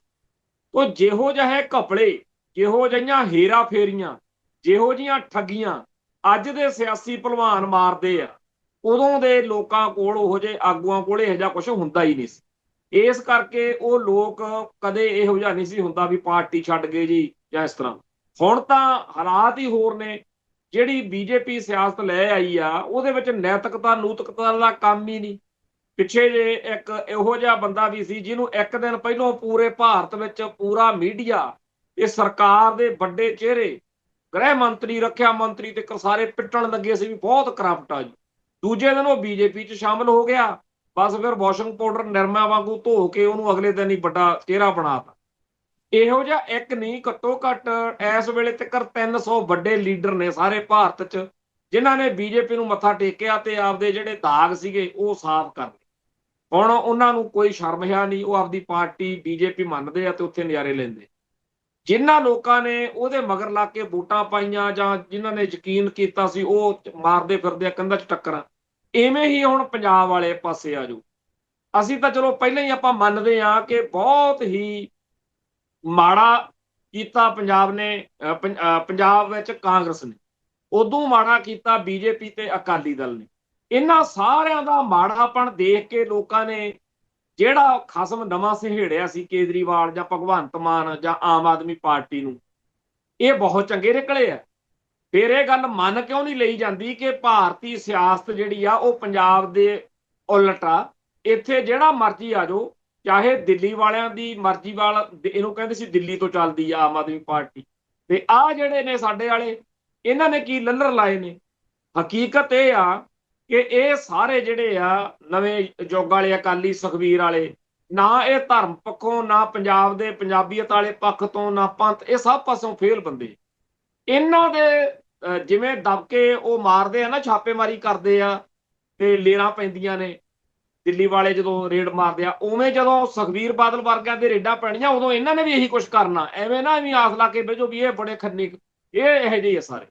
ਕੁੱਲ ਮਿਲਾ ਕੇ ਜਿਹੜੀਆਂ ਹੇਰਾ ਫੇਰੀਆਂ ਕਰਕੇ, ਨੋਟ ਛਾਪ ਕੇ ਸਿਆਸਤ ਵਿੱਚ ਆਉਣ ਤੋਂ ਬਾਅਦ ਇਹ ਲੋਕ ਪੰਜਾਬ ਦਾ, ਲੋਕਾਂ ਦਾ ਚਿਹਰਾ ਮੋਹਰਾ ਬਣ ਕੇ ਸੱਤਾ ਵਿੱਚ ਜਾਂਦੇ ਆ। ਇਹਨਾਂ ਤੇ ਜਦੋਂ ਈਡੀ ਦੀਆਂ ਜਾਂ ਹੋਰਨਾਂ ਏਜੰਸੀਆਂ ਦੀਆਂ ਰੇਡਾਂ ਪੈਂਦੀਆਂ ਨੇ, ਫਿਰ ਇਹਨਾਂ ਕੋਲ ਕੋਈ ਰਾਹ ਨਹੀਂ ਹੁੰਦਾ। ਕੋਈ ਵਿਰਲਾ ਹੁੰਦਾ ਬੰਦਾ ਜਿਹੜਾ ਡਟਿਆ ਰਹਿੰਦਾ। ਚੇਤੇ ਕਰੋ ਇੱਕ ਵਾਰੀ ਜਦੋਂ UAPA ਬਣਾਇਆ, ਉਹ ਥਾਂ ਥਾਂ ਤੋਂ ਸਾਡੇ ਪੰਜਾਬ ਦੇ ਮੁੰਡਿਆਂ ਨੂੰ ਫੜ ਫੜ ਕੇ ਜੇਲ੍ਹਾਂ 'ਚ ਤੁੰਨਣ ਦਾ ਇੱਕ ਜੁਗਾੜ ਚੱਲ ਪਿਆ। ਹਰ ਰੋਜ਼ ਖਬਰਾਂ ਆਉਂਦੀਆਂ ਸੀ। ਉਹਨਾਂ ਦਿਨਾਂ ਦੇ ਵਿੱਚ ਜਿਹੜਾ ਆਪਣੇ ਖਹਿਰਾ, ਸੁਖਪਾਲ ਸਿੰਘ ਖਹਿਰਾ ਹੈ ਤਾਂ ਉਹ ਕਾਂਗਰਸ 'ਚ, ਤੇ ਉਹਨੇ ਇਸ ਗੱਲ ਦੇ ਖਿਲਾਫ ਕਾਫੀ ਵੱਡੇ ਪੱਧਰ ਤੇ ਜਿਹੜੀਆਂ ਪ੍ਰੈਸ ਕਾਨਫਰੰਸਾਂ ਕਰਕੇ ਝੂਠ ਜਿਹੜਾ ਸੀ ਸਰਕਾਰ ਦਾ UAPA ਲਾਉਣ ਵਾਲੇ ਮਾਮਲਿਆਂ 'ਚ, ਉਹ ਨੰਗਾ ਕੀਤਾ ਸੀ। ਆਖਰ ਸਰਕਾਰ ਦੀਆਂ ਏਜੰਸੀਆਂ ਨੇ ਉਹਦੇ ਦੁਆਲੇ ਸ਼ਿਕੰਜਾ ਕੱਸਤਾ। ਸਾਰਾ ਕੁਝ ਆਪਾਂ ਨੂੰ ਪਤਾ ਵੀ ਕੀ ਕੁਝ ਉਹਦੇ ਨਾਲ ਹੋਇਆ, ਪਰ ਉਹ ਡਟਿਆ ਰਿਹਾ। ਜਿਵੇਂ ਕਿਸੇ ਵੇਲੇ ਅਕਾਲੀ ਜਥੇਦਾਰ ਡਟੇ ਰਹਿੰਦੇ ਸੀ ਨਾ, ਉਹ ਡਟਿਆ ਰਿਹਾ ਆਪਦੀ ਗੱਲ ਤੇ। ਹੁਣ ਤੱਕ ਵੀ ਉਹ ਭਗਵੰਤ ਮਾਨ ਹੋਣਾ ਨਾਲ ਜਾਂ ਦਿੱਲੀ ਨਾਲ, ਉਹ ਪੰਥ ਨਾਲ ਜਾਂ ਪੰਜਾਬ ਨਾਲ ਜਿੰਨੇ ਜੋਗਾ ਹੈਗਾ ਖੜਨ ਦੀ ਗੱਲ ਕਰਦਾ। ਹਾਲਾਂਕਿ ਹੈ ਉਹ ਵੀ ਉਸੇ ਸਿਆਸਤ ਦਾ ਹਿੱਸਾ, ਯਾਨੀ ਕਿ ਉਹਦੇ ਤੋਂ ਐਵੇਂ ਆਸਾਂ ਲਾ ਕੇ ਬਹਿ ਜਾਈਏ ਵੀ ਉਹ ਅਸਲ ਸੱਚਾਈ ਇਹ ਆਪਾਂ ਮੰਨਣੀ ਪਊਗੀ ਕਿ ਇੱਥੇ ਕੋਈ ਨਿੱਜੀ ਤੌਰ ਤੇ ਜੇ ਚੰਗਾ ਤਾਂ ਉਹਨੂੰ ਚੰਗਾ ਰਹਿਣ ਦੇਣਾ ਹੀ ਨਹੀਂ ਕਿਸੇ। ਕੁੱਲ ਮਿਲਾ ਕੇ ਅੱਜ ਜੋ ਕੁਝ ਵਾਪਰਿਆ, ਇਹਦੇ ਬਾਰੇ ਹਰ ਇੱਕ ਜਿਹੜਾ ਚਿੰਤਾ ਕਰਨ ਵਾਲਾ ਪੰਜਾਬ ਦੀ ਜਾਂ ਪੰਥ ਦੀ, ਉਹ ਇਹ ਜਦੋਂ ਕਹਿੰਦਾ ਵੀ ਇਹਦਾ ਆਪਣੇ ਨਾਲ ਪਹਿਲਾਂ ਕਿਹੜਾ ਬੜਾ ਇਹ ਆਪਣੇ ਨਾਲ ਨਿਭਦੇ ਸੀ, ਜਾਂ ਜਿਹੜੇ ਬਾਕੀਆਂ ਤੋਂ ਕਿਹੜਾ ਕੋਈ ਆਸ ਆ ਜਿਹੜੇ ਰਾਜ ਸਭਾ ਦੇ ਮੈਂਬਰ ਨੇ, ਪਰ ਨਾਲ ਦੀ ਨਾਲ ਅੰਦਰੋਂ ਧਾਹ ਨਿਕਲਦੀ ਹੈ ਕਿ ਪੰਜਾਬ ਦਾ ਬਣ ਕੀ ਰਿਹਾ। ਮੰਨ ਲਓ ਇਹ ਜਿਹੜੇ ਹੋਰ 35 40 ਜਾਂ 50 ਮੈਂਬਰ ਇੱਕਦਮ ਡਿੱਗ ਪੈਂਦੇ ਆ, ਕਿਉਂਕਿ ਬਹੁਤ ਵੱਡੇ ਪੱਧਰ ਦੇ ਉੱਤੇ ਲੋਕ ਆਮ ਆਦਮੀ ਪਾਰਟੀ ਦੇ ਆਪਦੀ ਪਾਰਟੀ ਨਾਲ ਨਾਰਾਜ਼ ਨੇ, ਤੇ ਲੋਕਾਂ ਵਿੱਚ ਉਹ ਆਪਦਾ ਵਕਾਰ ਵੀ ਬਣਾਉਣਾ ਚਾਹੁੰਦੇ ਆ। ਕਈ ਤਾਂ ਇਹੋ ਜਿਹੇ ਵੀ ਨਾਰਾਜ਼ ਨੇ ਵੀ ਸਾਨੂੰ ਲੁੱਟਮਾਰ ਕਰਨ ਦੀ ਖੁੱਲ੍ਹ ਕਿਉਂ ਨਹੀਂ ਹੋਰ ਦਿੱਤੀ ਜਾਂਦੀ, ਕਿਉਂਕਿ ਕਦੇ ਟਰਾਲੀਆਂ ਦਾ ਰੌਲਾ ਪੈ ਜਾਂਦਾ, ਕਦੇ ਕੋਈ ਹੋਰ। ਤੇ ਉਦੋਂ ਪਿਛਲੇ ਦਿਨੀ ਭਗਵੰਤ ਮਾਨ ਨੇ ਸਾਰਿਆਂ ਨੂੰ ਇਕੱਠੇ ਕਰਕੇ PAP ਜਲੰਧਰ 'ਚ ਅਵਾ ਤਵਾ ਵੀ ਬੋਲਿਆ ਤੇ ਉੱਥੇ ਜਿਹੜੇ ਬੈਠੇ ਆ ਐਮਐਲਏ ਐਮਪੀ ਜਾਂ ਜਿਹੜੇ ਲੀਡਰ ਉਹ ਇਹੀ ਕਹਿੰਦੇ ਹੋਣਗੇ ਵੀ ਜੇ ਹੁਣ ਅਸੀਂ ਸੱਤਾ 'ਚ ਆਏ ਆ ਤਾਂ ਨੋਟ ਛਾਪਣੇ ਹੀ ਆ ਅਸੀਂ। ਤੇ ਇਹੋ ਜਿਹੇ ਸਾਰੇ ਲੋਕਾਂ ਨੂੰ ਬੀਜੇਪੀ ਲੈਣ ਨੂੰ ਤਿਆਰ। ਤੇ ਜੇਕਰ ਇਸ ਤਰੀਕੇ ਦਾ ਭਾਣਾ ਵਰਤਦਾ ਜਾਂ ਕੋਈ ਹੋਰ ਇਹੋ ਜਿਹਾ ਰਾਹ ਕੱਢਿਆ ਜਾਂਦਾ ਜਿਹਦੇ ਨਾਲ ਸਰਕਾਰ ਟੁੱਟ ਜਾਵੇ, ਤਾਂ ਕੋਈ ਬਾਹਲੀ ਵੱਡੀ ਬਿੱਕੋ-ਲਿੱਤਰੀ ਜਾਂ ਅਜੀਬ ਅਸਾਧਾਰਨ ਗੱਲ ਨਹੀਂ ਹੋਊਗੀ। ਪੰਜਾਬ ਦੇ ਵਿੱਚ ਸਰਕਾਰ ਟੁੱਟਣ ਦਾ ਜਾਂ ਸਮੇਂ ਤੋਂ ਪਹਿਲਾਂ ਵੋਟਾਂ ਹੋਣ ਦਾ ਸਭ ਤੋਂ ਵੱਧ ਫਾਇਦਾ ਜਿਹੜਾ ਹੈ ਉਹ ਬੀਜੇਪੀ ਨੂੰ, ਕਿਉਂਕਿ ਬਾਕੀ ਪਾਰਟੀਆਂ ਦੇ ਜਿਹੋ ਜਿਹੇ ਹਾਲਾਤ ਨੇ, ਜਿੱਥੇ ਕਹਿੰਦੇ ਆ ਚਿੱਕੜ ਵੱਧ ਹੁੰਦਾ ਉੱਥੇ ਕਮਲ ਬਹੁਤ ਵਧੀਆ ਖਿਲਦਾ ਫਿਰ। ਤੇ ਉਹਨਾਂ ਨੂੰ ਇਹੀ ਆ ਕਿ ਜਿਹੜੀ ਬੀਜੇਪੀ ਤੋਂ ਵਿਰੋਧ ਵਿੱਚ ਵੋਟ ਆ ਉਹਦੇ ਵੱਧ ਤੋਂ ਵੱਧ ਟੁਕੜੇ ਹੋਣ। ਮੰਨ ਲਓ ਅੱਜ 10 ਦਿਨ ਦੇ ਵਿੱਚ ਵੋਟਾਂ ਦਾ ਐਲਾਨ ਹੋ ਜੇ, ਤਾਂ ਇੱਥੇ ਜਿਹੜੇ ਹਾਲਾਤ ਨੇ ਪੰਜਾਬ ਦੇ ਵਿੱਚ, ਕੋਈ ਵੀ ਪਾਰਟੀ ਇਹੋ ਜਿਹੇ ਮਾਹੌਲ ਵਿੱਚ ਨਹੀਂ ਹੈ ਕਿ ਉਹ ਕਵੇ ਕਿ ਜੀ ਮੈਂ 30 ਤੋਂ ਵੱਧ ਸੀਟਾਂ ਮੈਂ ਲੈ ਜੂ। ਸਭ 30 ਤੋਂ ਥੱਲੇ ਵਾਲੀ ਨੇ, ਕੋਈ 3 ਵਾਲਾ, ਕੋਈ 10 ਵਾਲਾ। ਤੇ ਜਿਹੜੀ ਪੰਜਾਬ ਦੀ ਮਾਂ ਪਾਰਟੀ ਖੇਤਰੀ ਪਾਰਟੀ ਦਾ ਦਾਅਵਾ ਕਰਨ ਵਾਲੇ ਨੇ, ਉਹਨਾਂ ਦੇ ਧੜੇ, ਉਹਨਾਂ ਦਾ ਸਾਰਾ ਸਭ ਤੋਂ ਬੁਰਾ ਹਾਲ ਉਹਨਾਂ। ਤੇ ਸੁਖਬੀਰ ਬਾਦਲ ਨੇ ਜਿਸ ਤਰੀਕੇ ਨਾਲ ਖਾਲਸਾ ਪੰਥ ਨੂੰ ਲਲਕਾਰ ਕੇ ਪੂਰਾ ਗੰਦ ਪਾ ਕੇ ਮੁੜ ਕੇ ਦੂਜੇ ਪਾਸੇ ਵਾਲਾ ਰਾਹ ਫੜਿਆ, ਉਹ ਇੱਕ ਵਾਰ। ਤੇ ਜਿਹੜੇ ਉਹਦੇ ਮੁਕਾਬਲੇ ਤੇ ਆਏ ਨੇ ਗਿਆਨੀ ਹਰਪ੍ਰੀਤ ਸਿੰਘ ਹੋਣੀ, ਉਹਨਾਂ ਨੇ ਵੀ ਪਰਸੋਂ ਆਪਦਾ ਕਰਕੇ ਵੀ ਅਸੀਂ ਆਹ ਲਓ ਜੀ ਲਿਆਂਦਾ ਹੈਗਾ, ਵਿਜ਼ਨ ਦਿੱਤਾ ਲੋਕਾਂ ਨੂੰ ਵੀ ਅਸੀਂ ਆਉਣਾ ਇਸ ਤਰੀਕੇ ਨਾਲ ਅੱਗੇ ਤੁਰਨਾ। ਪਰ ਸੱਚਾਈ ਇਹ ਆ ਕਿ ਜਿਹੜੀ ਸੁਖਬੀਰ ਬਾਦਲ ਵਾਲੀ ਧਿਰ ਵਾ ਉਹ ਲਗਾਤਾਰ ਲੋਕਾਂ 'ਚ ਜਾ ਰਹੀ ਆ ਤੇ ਆਪਦਾ ਆਧਾਰ ਵਧਾ ਰਹੀ ਹੈ। ਤੇ ਜਿਹੜੀ ਧਿਰ ਵਿੱਚ ਲੋਕਾਂ ਦਾ ਯਕੀਨ ਸੀ, ਜਿਹੜੀ ਧਿਰ ਲੋਕਾਂ ਨੂੰ ਠੀਕ ਲੱਗਦੀ ਸੀ 2 ਦਸੰਬਰ ਵਾਲੇ ਹੁਕਮਨਾਮੇ ਤੋਂ ਬਾਅਦ ਗਿਆਨੀ ਹਰਪ੍ਰੀਤ ਸਿੰਘ ਵਾਲੀ, ਉਹ ਕੋਈ ਬਹੁਤਾ ਸਾਰਥਕ ਜਿਹੜਾ ਹੈਗਾ ਪੱਖ ਉਹ ਲਿਆ ਨਹੀਂ ਸਕੀ। ਹਾਂ, ਇੱਕ ਗੱਲ ਜ਼ਰੂਰ ਆ ਕਿ ਭਾਈ ਅਮਰਤਪਾਲ ਸਿੰਘ ਵਾਲੀ ਧਿਰ ਨਾਲ ਹੱਥ ਮਿਲਾਉਣ ਤੋਂ ਬਾਅਦ ਦੋਨਾਂ ਦਾ ਥੋੜਾ ਬਹੁਤਾ ਜਿਹੜਾ ਜ਼ੋਰ ਆ ਜਾਂ ਤਾਕਤ ਆ ਉਹ ਵਧੀ ਆ। ਪਰ ਜਿਸ ਤਰੀਕੇ ਨਾਲ ਪੰਜਾਬ ਦੇ ਵਿੱਚ ਬੱਲੇ ਬੱਲੇ ਹੋ ਜਾਵੇ ਇਹੋ ਜਿਹਾ ਮਾਹੌਲ ਨਹੀਂ ਹੈ। ਭਾਈ ਅਮਰਤਪਾਲ ਸਿੰਘ ਦੀ ਜੇ ਗੱਲ ਚੱਲੀ ਆ ਤਾਂ ਉਹਦੇ ਉੱਤੇ ਜਿਹੜੀ ਐਨਐਸਏ ਆ ਉਹ ਖਤਮ ਹੋ ਗਈ ਆ। ਨਾਲ ਦੀ ਨਾਲ ਪੰਜਾਬ ਦੇ ਜਿਹੜੇ ਕੇਸ ਆ ਉਹਦੇ ਉੱਤੇ ਜਿਹੜੇ ਆਪਾਂ ਇਸੇ ਪ੍ਰੋਗਰਾਮ 'ਚ ਡਿਸਕਸ ਕਰਦੇ ਰਹੇ ਆ ਵੀ ਉਹ ਤੇ ਅਜੇ ਰੱਖੇ ਹੋਏ ਨੇ। ਚਾਹੀਦਾ ਤਾਂ ਇਹ ਆ, ਇਹ ਹੁਣ ਮੈਨੂੰ ਪਤਾ ਨਹੀਂ ਕਾਨੂੰਨੀ ਤੌਰ ਤੇ ਕਿਵੇਂ ਆ, ਜਦੋਂ ਸਾਡੇ ਉੱਤੇ ਮੁਕੱਦਮੇ ਹੁੰਦੇ ਸੀ, ਜਦੋਂ ਅਸੀਂ ਕਿਸੇ ਇੱਕ ਮੁਕੱਦਮੇ 'ਚ ਜੇਲ੍ਹ ਚਲੇ ਜਾਂਦੇ ਸੀ ਤਾਂ ਸਾਡੇ ਵਕੀਲ ਤੁਰੰਤ ਅਦਾਲਤ ਵਿੱਚ ਚਿੱਠੀ ਦਿੰਦੇ ਸੀ, ਅਰਜੀ ਦਿੰਦੇ ਸੀ ਵੀ ਜੇ ਕੋਈ ਹੋਰ ਮੁਕੱਦਮੇ ਆ, ਕਿਉਂਕਿ ਪੁਲਿਸ ਕਰਦੀ ਕੀ ਸੀ ਕਿ ਇੱਕ ਮੁਕੱਦਮੇ 'ਚ ਜੇਲ੍ਹ ਭੇਜ ਕੇ ਬਾਕੀ ਮੁਕੱਦਮੇ ਰੱਖ ਲੈਂਦੇ ਸੀ, ਜਦੋਂ ਉਹਦੇ 'ਚੋਂ ਜ਼ਮਾਨਤ ਹੋ ਜਾਣੀ ਨਿਕਲਦਿਆਂ ਤੇ ਨਵਾਂ ਪਾ ਲੈਣਾ। ਤੋ ਇਸ ਗੱਲ ਦੇ ਆਧਾਰ ਤੇ ਸਾਡੇ ਵਕੀਲ ਸਾਹਿਬਾਨ ਅਦਾਲਤ ਵਿੱਚ ਅਰਜੀ ਦਿੰਦੇ ਸੀ ਬਕਾਇਦਾ ਕਿ ਜਿੰਨੇ ਹੋਰ ਪਾਉਣੇ ਆ ਹੁਣੇ ਹੀ ਪਾ ਲਓ, ਕਿਉਂਕਿ ਹੁਣ ਤਾਂ ਬੰਦਾ ਅੰਦਰ ਹੀ ਹੈ। ਤੇ ਇਹਨਾਂ ਨੇ ਐਨਐਸਏ ਦੇ ਅੰਦਰ ਰਹਿੰਦਿਆਂ ਜਾਂ ਕੋਈ ਹੋਣਾ ਇਹੋ ਜਿਹਾ ਸਿਸਟਮ ਵੀ ਐਨਐਸਏ ਦੇ ਚੱਲਦਿਆਂ ਨਹੀਂ ਨਵੇਂ ਪੈ ਸਕਦਾ ਕੇਸ। ਹੁਣ ਨਵੇਂ ਕੇਸ ਵਿੱਚ ਗ੍ਰਿਫਤਾਰੀ ਉਹਦੀ ਪਾ ਦਿੱਤੀ ਗਈ ਆ, ਪਰ ਕਈ ਕਹਿੰਦੇ ਆ ਕੇਸ ਉਹਦੇ ਤੇ ਹੈਗੇ। ਹੁਣ ਅਜਨਾਲੇ ਥਾਣੇ ਵਾਲੇ ਕੇਸ ਵਿੱਚ ਉਹਦਾ 2 ਦਿਨ ਦਾ ਰਿਮਾਂਡ ਲਿਆ।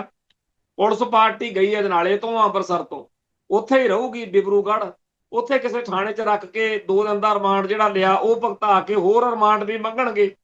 ਹੋ ਸਕਦਾ ਹੋਰ ਜਿਹੜੇ ਮੁਕੱਦਮੇ ਆ ਉਹਨਾਂ 'ਚ ਵੀ ਗ੍ਰਿਫਤਾਰੀ ਪਾ ਲੈਣ ਹੋਣੀ ਉੱਥੇ ਉਸ ਜਿਸ ਵੀ ਥਾਣੇ ਦਾ ਕੇਸ ਹੋਊਗਾ। ਜਿਵੇਂ ਹੁਣ ਅਜਨਾਲੇ ਥਾਣੇ ਦੇ ਅਜਨਾਲੇ ਦੀ ਅਦਾਲਤ ਤੋਂ ਉਹਨਾਂ ਨੇ ਪਵਾ ਲਿਆ ਹੋਣਾ, ਉੱਥੋਂ ਜਿਹੜਾ ਜੱਜ ਨੇ ਇਹਦੇ ਰਾਹੀਂ ਵੀਡੀਓ ਰਾਹੀਂ ਕਰ ਲੈਂਦੇ, ਅੱਜ ਕੱਲ੍ਹ ਕਾਨਫਰੰਸ ਵੀਡੀਓ ਕਾਨਫਰੰਸ ਰਾਹੀਂ ਹਾਜ਼ਰੀ ਲਵਾ ਲੈਂਦੇ ਆ ਜੇਲ੍ਹ 'ਚੋਂ ਹੀ।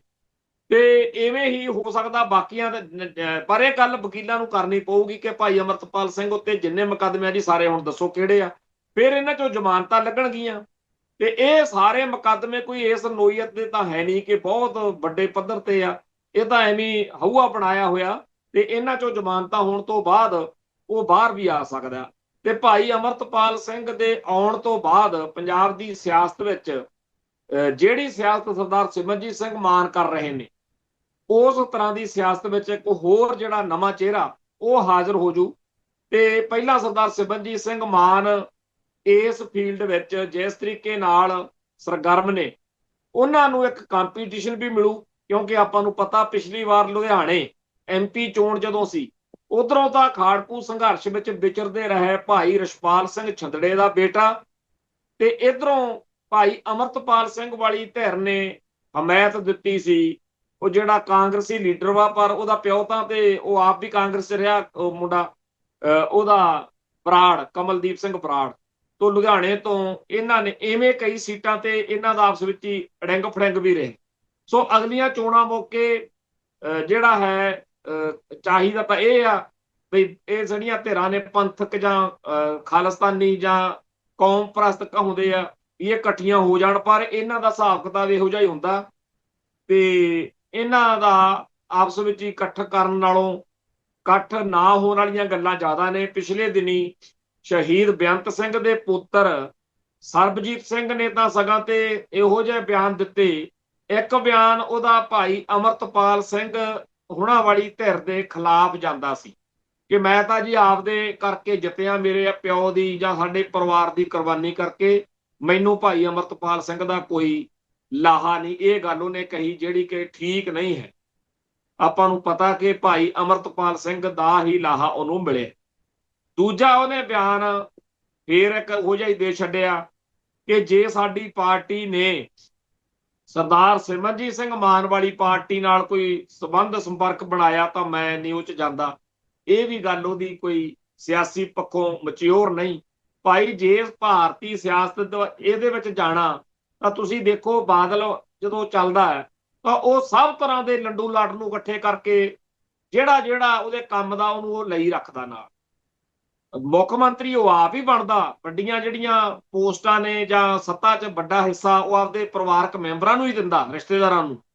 ਪਰ ਵਿੱਚ ਹੀ ਵਿਰਸੇ ਬਲਟੋਹੇ ਵਰਗੇ ਜਿਹੜੇ ਕਿਸੇ ਟਾਈਮ ਸੰਤ ਭਿੰਡਰਾਂ ਵਾਲਿਆਂ ਦੇ ਸਮਰਥਕ ਰਹੇ ਨੇ, ਵਿੱਚ ਹੀ ਰਜਿੰਦਰ ਸਿੰਘ ਮਹਿਤੇ ਤੇ ਚਾਵਲੇ ਵਰਗੇ ਰੱਖ ਲੈਂਦਾ, ਵਿੱਚ ਹੀ ਉਹ ਜਿਹੜੇ ਮਾਣੇ ਹੁਣੀ ਸੀਗੇ, ਗਰਚੇ ਹੁਣੀ, ਜਿਹੜੇ ਪੰਜਾਬ ਦੇ ਵਿੱਚ ਨੈਗੇਟਿਵ ਜਾਂ ਬਦਮਾਸ਼ੀ ਦੇ ਨਾਂ ਤੇ ਜ਼ਿਆਦਾ ਚਰਚਿਤ ਰਹੇ, ਵਿੱਚ ਹੀ ਜਿਹੜੇ ਧਾਰਮਿਕ ਚਿਹਰੇ ਵਾਲੇ ਸੀ, ਪੰਥਕ ਚਿਹਰੇ ਵਾਲੇ ਸੀ, ਉਹ ਵੀ ਸੀਗੇ। ਸਭ ਤਰ੍ਹਾਂ ਦਾ ਮਾਲ ਰਲਾ ਕੇ ਅਗਲਾ ਸੱਤਾ ਹੰਢਾਈ ਗਿਆ। ਤੇ ਇੱਥੇ ਹੋਣਾ ਤਾਂ ਇਹ ਚਾਹੀਦਾ ਵੀ ਭਾਈ ਅਮਰਤਪਾਲ ਸਿੰਘ, ਮਾਨ ਸਾਹਿਬ, ਗਿਆਨੀ ਹਰਪ੍ਰੀਤ ਸਿੰਘ ਹੋਣੀ, ਹੋਰ ਸਾਰੇ ਜਾਣੇ ਸੀਟਾਂ ਦੀ ਵੰਡ ਕਰ ਲਓ। ਤੁਹਾਡੇ ਕੋਲੇ ਜਿੰਨਾ ਲੌਂਗ ਲਾਣਾ ਹੈਗਾ ਇਹਦੇ ਵਿੱਚ ਦੇਖ ਲਓ ਵੀ ਕਿਹੜੀ ਸੀਟ ਤੇ ਭਾਰੂ ਆ, ਤੇ ਜਿੱਥੇ ਕੋਈ ਸੀਟ ਕੱਢ ਸਕਦਾ ਉਹਦੀ ਬਾਕੀ ਜਾਣੇ ਹਮਾਇਤ ਕਰ ਦੇਣ। ਪਰ ਚਲੋ ਇਹ ਕਰ ਲੈਣਗੇ। ਆਪਣਾ ਤਾਂ ਇਸ ਗੱਲ ਵੱਲ ਮੈਂ ਸਾਫ਼ ਗੱਲ ਸਪਸ਼ਟ ਕਰਾਂ ਬਈ ਮਨ ਇਸ ਪਾਸੇ ਕਦੇ ਗਿਆ ਨਹੀਂ। ਭਾਰਤੀ ਸਿਆਸਤ ਦੀਆਂ ਗੱਲਾਂ, ਕਿਉਂਕਿ ਇੱਥੇ ਆਪਾਂ ਰਹਿੰਦੇ ਹਾਂ ਤੇ ਸਾਡਾ ਜਿਹੜਾ ਸਰੋਤਾ ਹੁੰਦਾ ਉਹ ਚਾਹੁੰਦਾ ਹੁੰਦਾ ਕਿ ਸਾਨੂੰ ਇੱਥੇ ਜੋ ਕੁਝ ਵਾਪਰਦਾ ਉਹਦਾ ਵੀ ਪਤਾ ਲੱਗੇ। ਪਰ ਹਕੀਕਤ ਇਹ ਆ ਕਿ ਇਸ ਪਾਰਲੀਮਾਨੀ ਸਿਆਸਤ ਰਾਹੀਂ ਸਾਡੀ ਕੌਮ ਦਾ, ਸਾਡੇ ਪੰਜਾਬ ਦਾ, ਸਾਡੇ ਪੰਥ ਦਾ ਕੁਝ ਨਹੀਂ ਬਣ ਸਕਦਾ। ਇਸ ਗੱਲ ਦੀ ਆਪਾਂ ਦਿਲੋਂ ਪਹਿਲੇ ਦਿਨ ਤੋਂ ਮੰਨੀ ਹੋਈ ਆ ਗੱਲ। ਹਾਲਾਂਕਿ ਕਈ ਸਾਡੇ ਭਰਾਵਾਂ ਨੂੰ ਮੇਰੀ ਇਸ ਗੱਲ ਦੇ ਨਾਲ ਅਸਹਿਮਤੀ ਆ, ਮੈਨੂੰ ਉਹਨਾਂ ਦੇ ਵਿਚਾਰਾਂ ਦਾ ਪੂਰਾ ਸਤਿਕਾਰ ਆ, ਪਰ ਮੈਂ ਇਹ ਵੀ ਚਾਹੁੰਦਾ ਕਿ ਉਹ ਵੀ ਮੇਰੇ ਵਿਚਾਰਾਂ ਦਾ ਸਤਿਕਾਰ ਕਰਨ। ਜਦੋਂ ਮੈਂ ਇਹ ਕਹਿ ਰਿਹਾ ਹੁੰਨਾ ਕਿ ਚਾਹੇ ਆਪਾਂ ਮਾਨ ਸਾਹਿਬ ਨੂੰ, ਚਾਹੇ ਅਮਰਤਪਾਲ ਸਿੰਘ ਨੂੰ, ਚਾਹੇ ਜਿਹਨੂੰ ਮਰਜ਼ੀ ਮੁੱਖ ਮੰਤਰੀ ਬਣਾ ਲਓ, ਮੁੱਖ ਮੰਤਰੀ ਛੱਡ ਕੇ ਪ੍ਰਧਾਨ ਮੰਤਰੀ ਬਣਾ ਲਓ, ਕੁਝ ਨਹੀਂ ਬਣ ਸਕਦਾ ਆਪਣੀ ਕੌਮ ਦਾ ਇਸ ਸਿਸਟਮ ਦੇ ਵਿੱਚ, ਤਾਂ ਇਹਦਾ ਮਤਲਬ ਇਹ ਨਹੀਂ ਹੁੰਦਾ ਕਿ ਮੈਂ ਅਮਰਤਪਾਲ ਸਿੰਘ ਦੇ ਜਾਂ ਮਾਨ ਸਾਹਿਬ ਦੇ ਖਿਲਾਫ ਆ। ਮੈਂ ਕੌਮ ਦੇ ਹੱਕ 'ਚ, ਮੈਨੂੰ ਪਤਾ ਵਾ। ਔਰ ਇਸ ਗੱਲ ਦੇ ਉੱਤੇ ਜਿਹੜੇ ਵੀ ਕੋਈ 10 ਘੰਟੇ ਲਾਉਣੇ ਆ, 10 ਸਾਲ ਲਾਉਣੇ ਆ, ਜਦੋਂ ਮਰਜ਼ੀ ਬਹਿ ਸਕਦਾ ਕੋਈ। ਆਪਾਂ ਨੂੰ ਪਤਾ ਹੈ ਕਿ ਇਸ ਰਾਹ ਜਿਹੜਾ ਹੈਗਾ ਗਲਤ ਆ ਇਹ। ਦੂਜੀ ਗੱਲ, ਸਾਡਾ ਅੱਜ ਦੀ ਤਰੀਕ ਵਿੱਚ ਸਾਰਾ ਭਾਰਤੀ ਨਿਜ਼ਾਮ ਸਿੱਖਾਂ ਨੂੰ ਜਾਂ ਪੰਜਾਬ ਨੂੰ ਇੱਥੇ ਖਾਲਿਸਤਾਨ ਦੀ ਗੱਲ ਨੂੰ ਕੋਈ ਰੈਕੋਗਨਾਈਜੇਸ਼ਨ ਦੇਣ ਨੂੰ ਤਿਆਰ ਹੀ ਨਹੀਂ। ਉਹ ਕਹਿੰਦੇ ਇੱਥੇ ਕੋਈ ਸਮੱਸਿਆ ਹੈ ਹੀ ਨਹੀਂ। ਪਾਣੀ ਲੁੱਟ ਰਹੇ ਨੇ ਅਗਲੇ, ਗੋਲੀ ਧਾਡੀ ਮਾਰ ਰਹੇ ਨੇ, ਪੰਜਾਬ ਦਾ ਸੱਭਿਆਚਾਰ ਲੁੱਟਣ ਲਈ ਇੱਥੇ ਭਈਆ ਲਿਆ ਕੇ ਬਾੜਤਾ, ਹਰ ਚੀਜ਼ ਹੋ ਰਹੀ ਆ। ਤੇ ਇੱਕ ਹੋਰ ਚੀਜ਼ ਆ ਕਿ ਲੱਖਾਂ ਦੀ ਗਿਣਤੀ ਵਿੱਚ ਵੋਟਾਂ ਜਿਹੜੀਆਂ ਨੇ ਪੰਜਾਬ ਦੇ ਲੋਕਾਂ ਦੀਆਂ ਕੱਟਣ ਦੇ ਲਈ, ਇੱਕ ਤਾਂ ਸਾਡੇ ਬੰਦੇ ਮਾਰੇ ਗਏ ਬਹੁਤ, ਇੱਕ ਬਾਹਰ ਭੱਜ ਗਏ, ਬਾਕੀਆਂ ਦੀਆਂ ਇੱਥੇ ਵੋਟਾਂ ਹੋਣਾ ਜਿਵੇਂ ਸਾਰੇ ਭਾਰਤ 'ਚ ਰੰਡੀ ਰੋਣਾ ਪੈਂਦਾ। ਇੱਥੇ ਜਿਨ੍ਹਾਂ ਨੇ ਜੱਜ ਦੀਆਂ ਨੌਕਰੀਆਂ ਕੀਤੀਆਂ ਉਹਨਾਂ ਦੀਆਂ ਵੋਟਾਂ ਕੱਟਤੀਆਂ। ਇੱਥੇ ਹੁਣ ਅਗਲੀ ਵਾਰ ਨੂੰ ਜਿਹਦੀਆਂ ਮਰਜ਼ੀ ਵੋਟਾਂ ਉਹ ਕੱਟ ਸਕਦੇ। ਉਹ ਸਾਡੀਆਂ ਇੱਥੇ ਉਹਨਾਂ ਦੇ ਹੱਥ 'ਚ ਤਾਕਤ ਆ ਜਿਹਦੇ ਤਹਿਤ ਅਗਲੇ ਆਪਦੇ ਹਿਸਾਬ ਨਾਲ ਜਿਹੜਾ ਕੁਛ ਮਰਜ਼ੀ ਕਰਾਈ ਜਾਂਦੇ। ਇਸ ਨਿਜ਼ਾਮ ਦੇ ਵਿੱਚੋਂ ਕੁਛ ਨਹੀਂ ਸਿੱਖਾਂ ਦਾ ਬਣ ਸਕਦਾ। ਪਰ ਸੋਚੋ ਵੀ ਪੂਰੀ ਕੌਮ ਦੇ ਵਿੱਚੋਂ ਮਸਾਂ 5-10 ਹਜ਼ਾਰ ਨੌਜਵਾਨ ਸੀ ਜਦੋਂ ਹਥਿਆਰਬੰਦ ਸੰਘਰਸ਼ ਚੱਲੇ, ਤੇ ਦਿੱਲੀ ਵਾਲੇ ਲਿਲਕੜੀਆਂ ਲੈਂਦੇ ਫਿਰਦੇ ਸੀ ਵੀ ਦੱਸੋ ਯਾਰ ਕਿੱਥੇ ਬਹਿ ਕੇ ਗੱਲ ਕਰਨੀ। ਅੱਜ ਸਾਰੀ ਦੀ ਸਾਰੀ ਕੌਮ ਦਿੱਲੀ ਤੋਂ ਦੁਖੀ ਹੈ, ਭਾਰਤ ਤੋਂ ਦੁਖੀ ਹੈ। ਬਾਹਰਲੇ ਮੁਲਕਾਂ 'ਚ ਜਦੋਂ ਸਿੱਖਸ ਫਾਰ ਜਸਟਿਸ ਵਾਲੇ ਸਾਡੇ ਸੱਜਣ ਕਰਦੇ ਆ ਸਰਗਰਮੀ, ਤਾਂ ਉੱਥੇ ਪਤਾ ਲੱਗਦਾ ਹੀ ਹੈ ਨਾ ਵੀ ਪੂਰੀ ਕੌਮ ਦੇ ਵਿੱਚ ਖਾਲਿਸਤਾਨ ਪ੍ਰਤੀ ਕੀ ਖਿਆਲਾਤ ਨੇ। ਪਰ ਸਾਡੇ ਨਾਲ ਗੱਲ ਕਰਨ ਦੀ ਬਜਾਏ ਉਹ ਕਹਿੰਦੇ ਆਪਾਂ ਤਾਂ ਠੋਕਾਂਗੇ ਜਿਹੜੇ ਗੱਲ ਕਰ। ਤੇ ਉਦੋਂ ਮਾਰ ਮਰਈਆ ਤਾਂ ਹੋਇਆ, ਬੰਦੇ ਮਰੇ ਮਰਦੇ ਹੀ ਹੁੰਦੇ ਆ। ਜਿਨ੍ਹਾਂ ਨੇ ਅਸਾਲਟ ਚੱਕੀ ਸੀ ਉਹਨਾਂ ਨੂੰ ਪਤਾ ਸੀ ਕਿ ਅੰਤ ਕੀ ਹੋਣਾ। ਉਹ ਜਿਹੜਾ ਸੰਤ ਰਾਮ ਉਦਾਸੀ ਦਾ ਲਿਖਿਆ ਹੈ ਨਾ ਬਈ ਸਾਡੇ ਸਾਹਾਂ ਦਾ ਅੰਤ, ਸਾਡੇ ਸਵਾਸਾਂ ਦਾ ਅੰਤ ਉੱਥੇ ਹੋਣਾ, ਕਿਸੇ ਨਹਿਰ ਜਾਂ ਕਿਸੇ ਡਰੇਨ ਦਾ ਪੁਲ। ਮਾਂ ਮੇਰੀਏ ਕੀ ਮੁਕਾਬਲਾ ਸੀ, 70 ਬੋਕ ਤੇ ਕੱਲਾ ਸਰੋਂ ਦਾ ਫੁੱਲ। ਮੁੰਡੇ ਫੁੱਲਾਂ ਜੇ ਖਪਰਿਆਂ ਨਾਲ ਖਹਿ ਗਏ, ਕੈਸੀ ਅਦਾ ਸੀ ਨੀਲਿਆਂ ਬਾਣਿਆਂ ਦੀ। ਸੋ ਜਿਹੜੇ ਸਾਡੇ ਕੌਮ ਦੇ ਦੀਵਾਨੇ ਆ, ਪੰਥ ਨੂੰ ਸਮਰਪਿਤ ਗੁਰੂ ਦੇ ਪਿਆਰੇ ਆ, ਉਹਨਾਂ ਨੇ ਤਾਂ ਸਿਰਾਂ ਤੇ ਖੱਪਣ ਬੰਨ ਕੇ ਲੜਨਾ ਹੁੰਦਾ। ਉਹ ਲੜੇ ਤੇ ਉਹ ਲੜੀ ਅੱਜ ਤੱਕ ਜਾਰੀ ਹੈ। ਹਰ ਸਾਲ, ਹਰ ਮਹੀਨੇ ਇੱਥੇ ਹਰ ਰੋਜ਼ ਖਬਰਾਂ ਆਉਂਦੀਆਂ ਨੇ, ਹਥਿਆਰਬੰਦ ਨੌਜਵਾਨ ਫੜੇ ਗਏ, ਹਥਿਆਰ ਫੜੇ ਗਏ।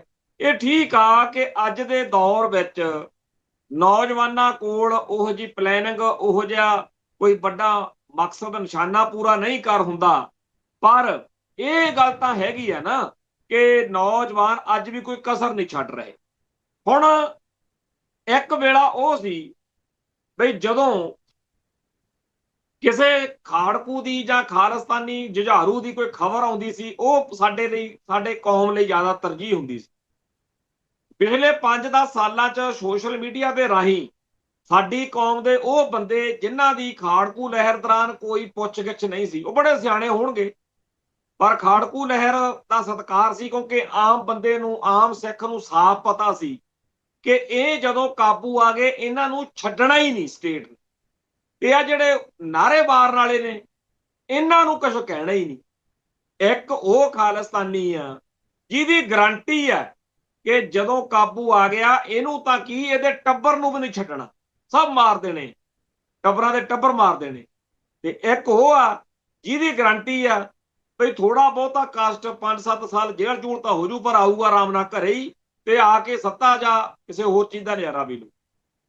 ਹੁਣ ਇਹੋ ਜਿਹੀ ਸੋਚ ਵਾਲਿਆਂ ਦਾ, ਜਿਨ੍ਹਾਂ ਨੂੰ ਓਵਰਗਰਾਊਂਡ ਖਾਲਿਸਤਾਨੀ ਜਾਂ ਪੰਥਕ ਜਾਂ ਜੋ ਵੀ ਆ, ਇਹਨਾਂ ਦੇ ਬਜਾਏ ਉਦੋਂ ਖਾੜਕੂ ਲਹਿਰ ਨਾਲ ਸੰਬੰਧਿਤ ਬੰਦੇ ਦੀ ਜ਼ਿਆਦਾ ਤੂਤੀ ਬੋਲਦੀ ਸੀ, ਜ਼ਿਆਦਾ ਚੜ੍ਹਤ ਹੁੰਦੀ ਸੀ।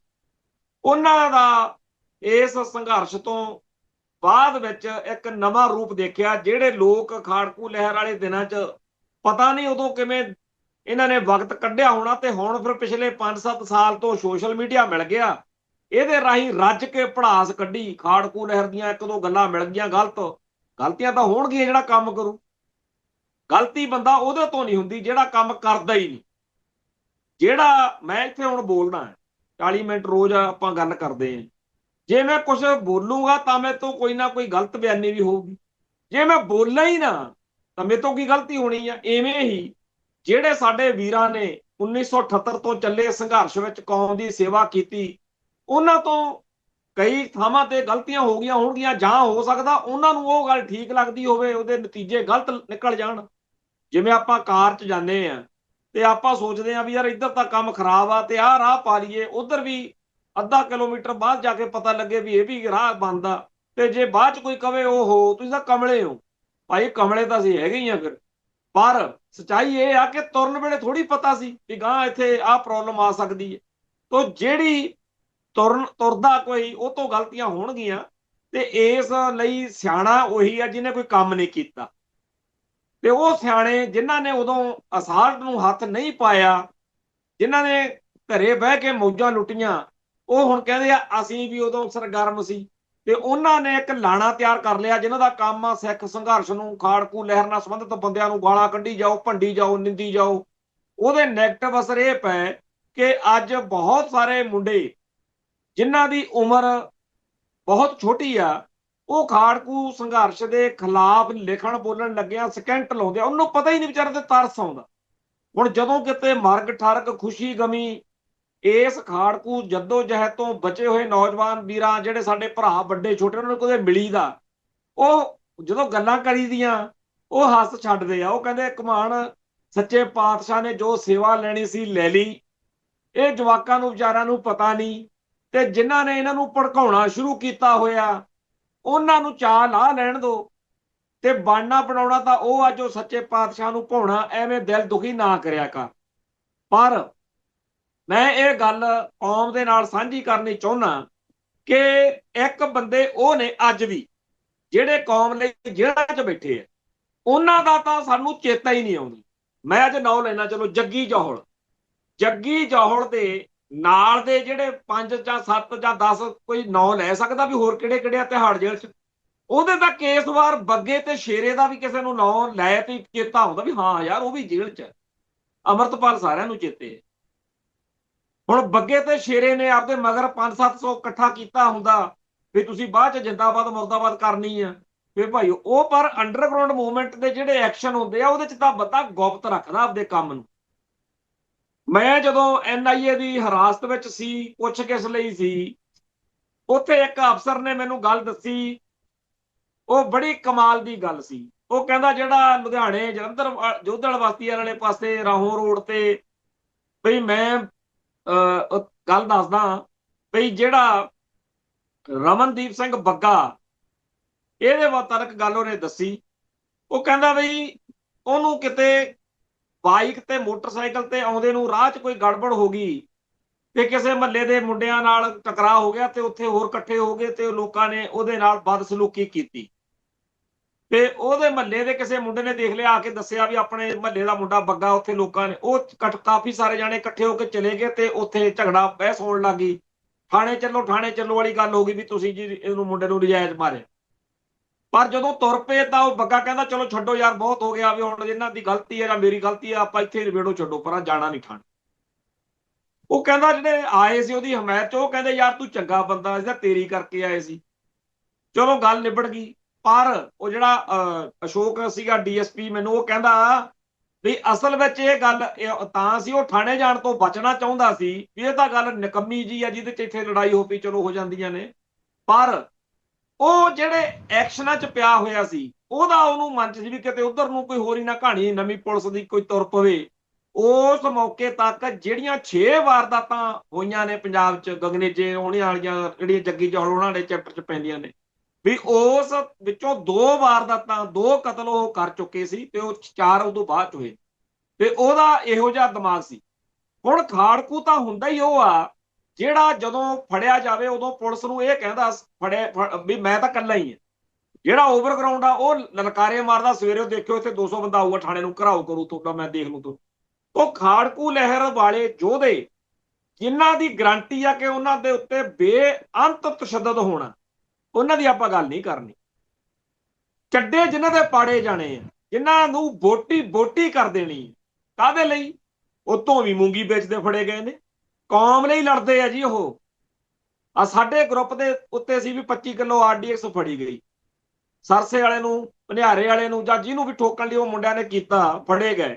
ਮੇਰੇ ਤੇ ਨਾਲ ਕੇਸ ਪੈ ਗਿਆ ਉੱਥੇ। ਉਹਨਾਂ ਨੇ ਕਿਹਾ ਭਾਜੀ ਸਾਨੂੰ, ਮੈਂ ਕਿਹਾ ਗੱਲ ਸੁਣੋ ਯਾਰ, ਤੁਸੀਂ ਕੌਮ ਲਈ ਜਿਹੜਾ ਰਾਹ ਤੁਸੀਂ ਫੜਿਆ ਤੁਹਾਨੂੰ ਫਾਂਸੀ ਹੋ ਜਾਣੀ ਹੈ ਜਾਂ ਉਮਰ ਕੈਦ ਹੋ ਜਾਣੀ ਹੈ।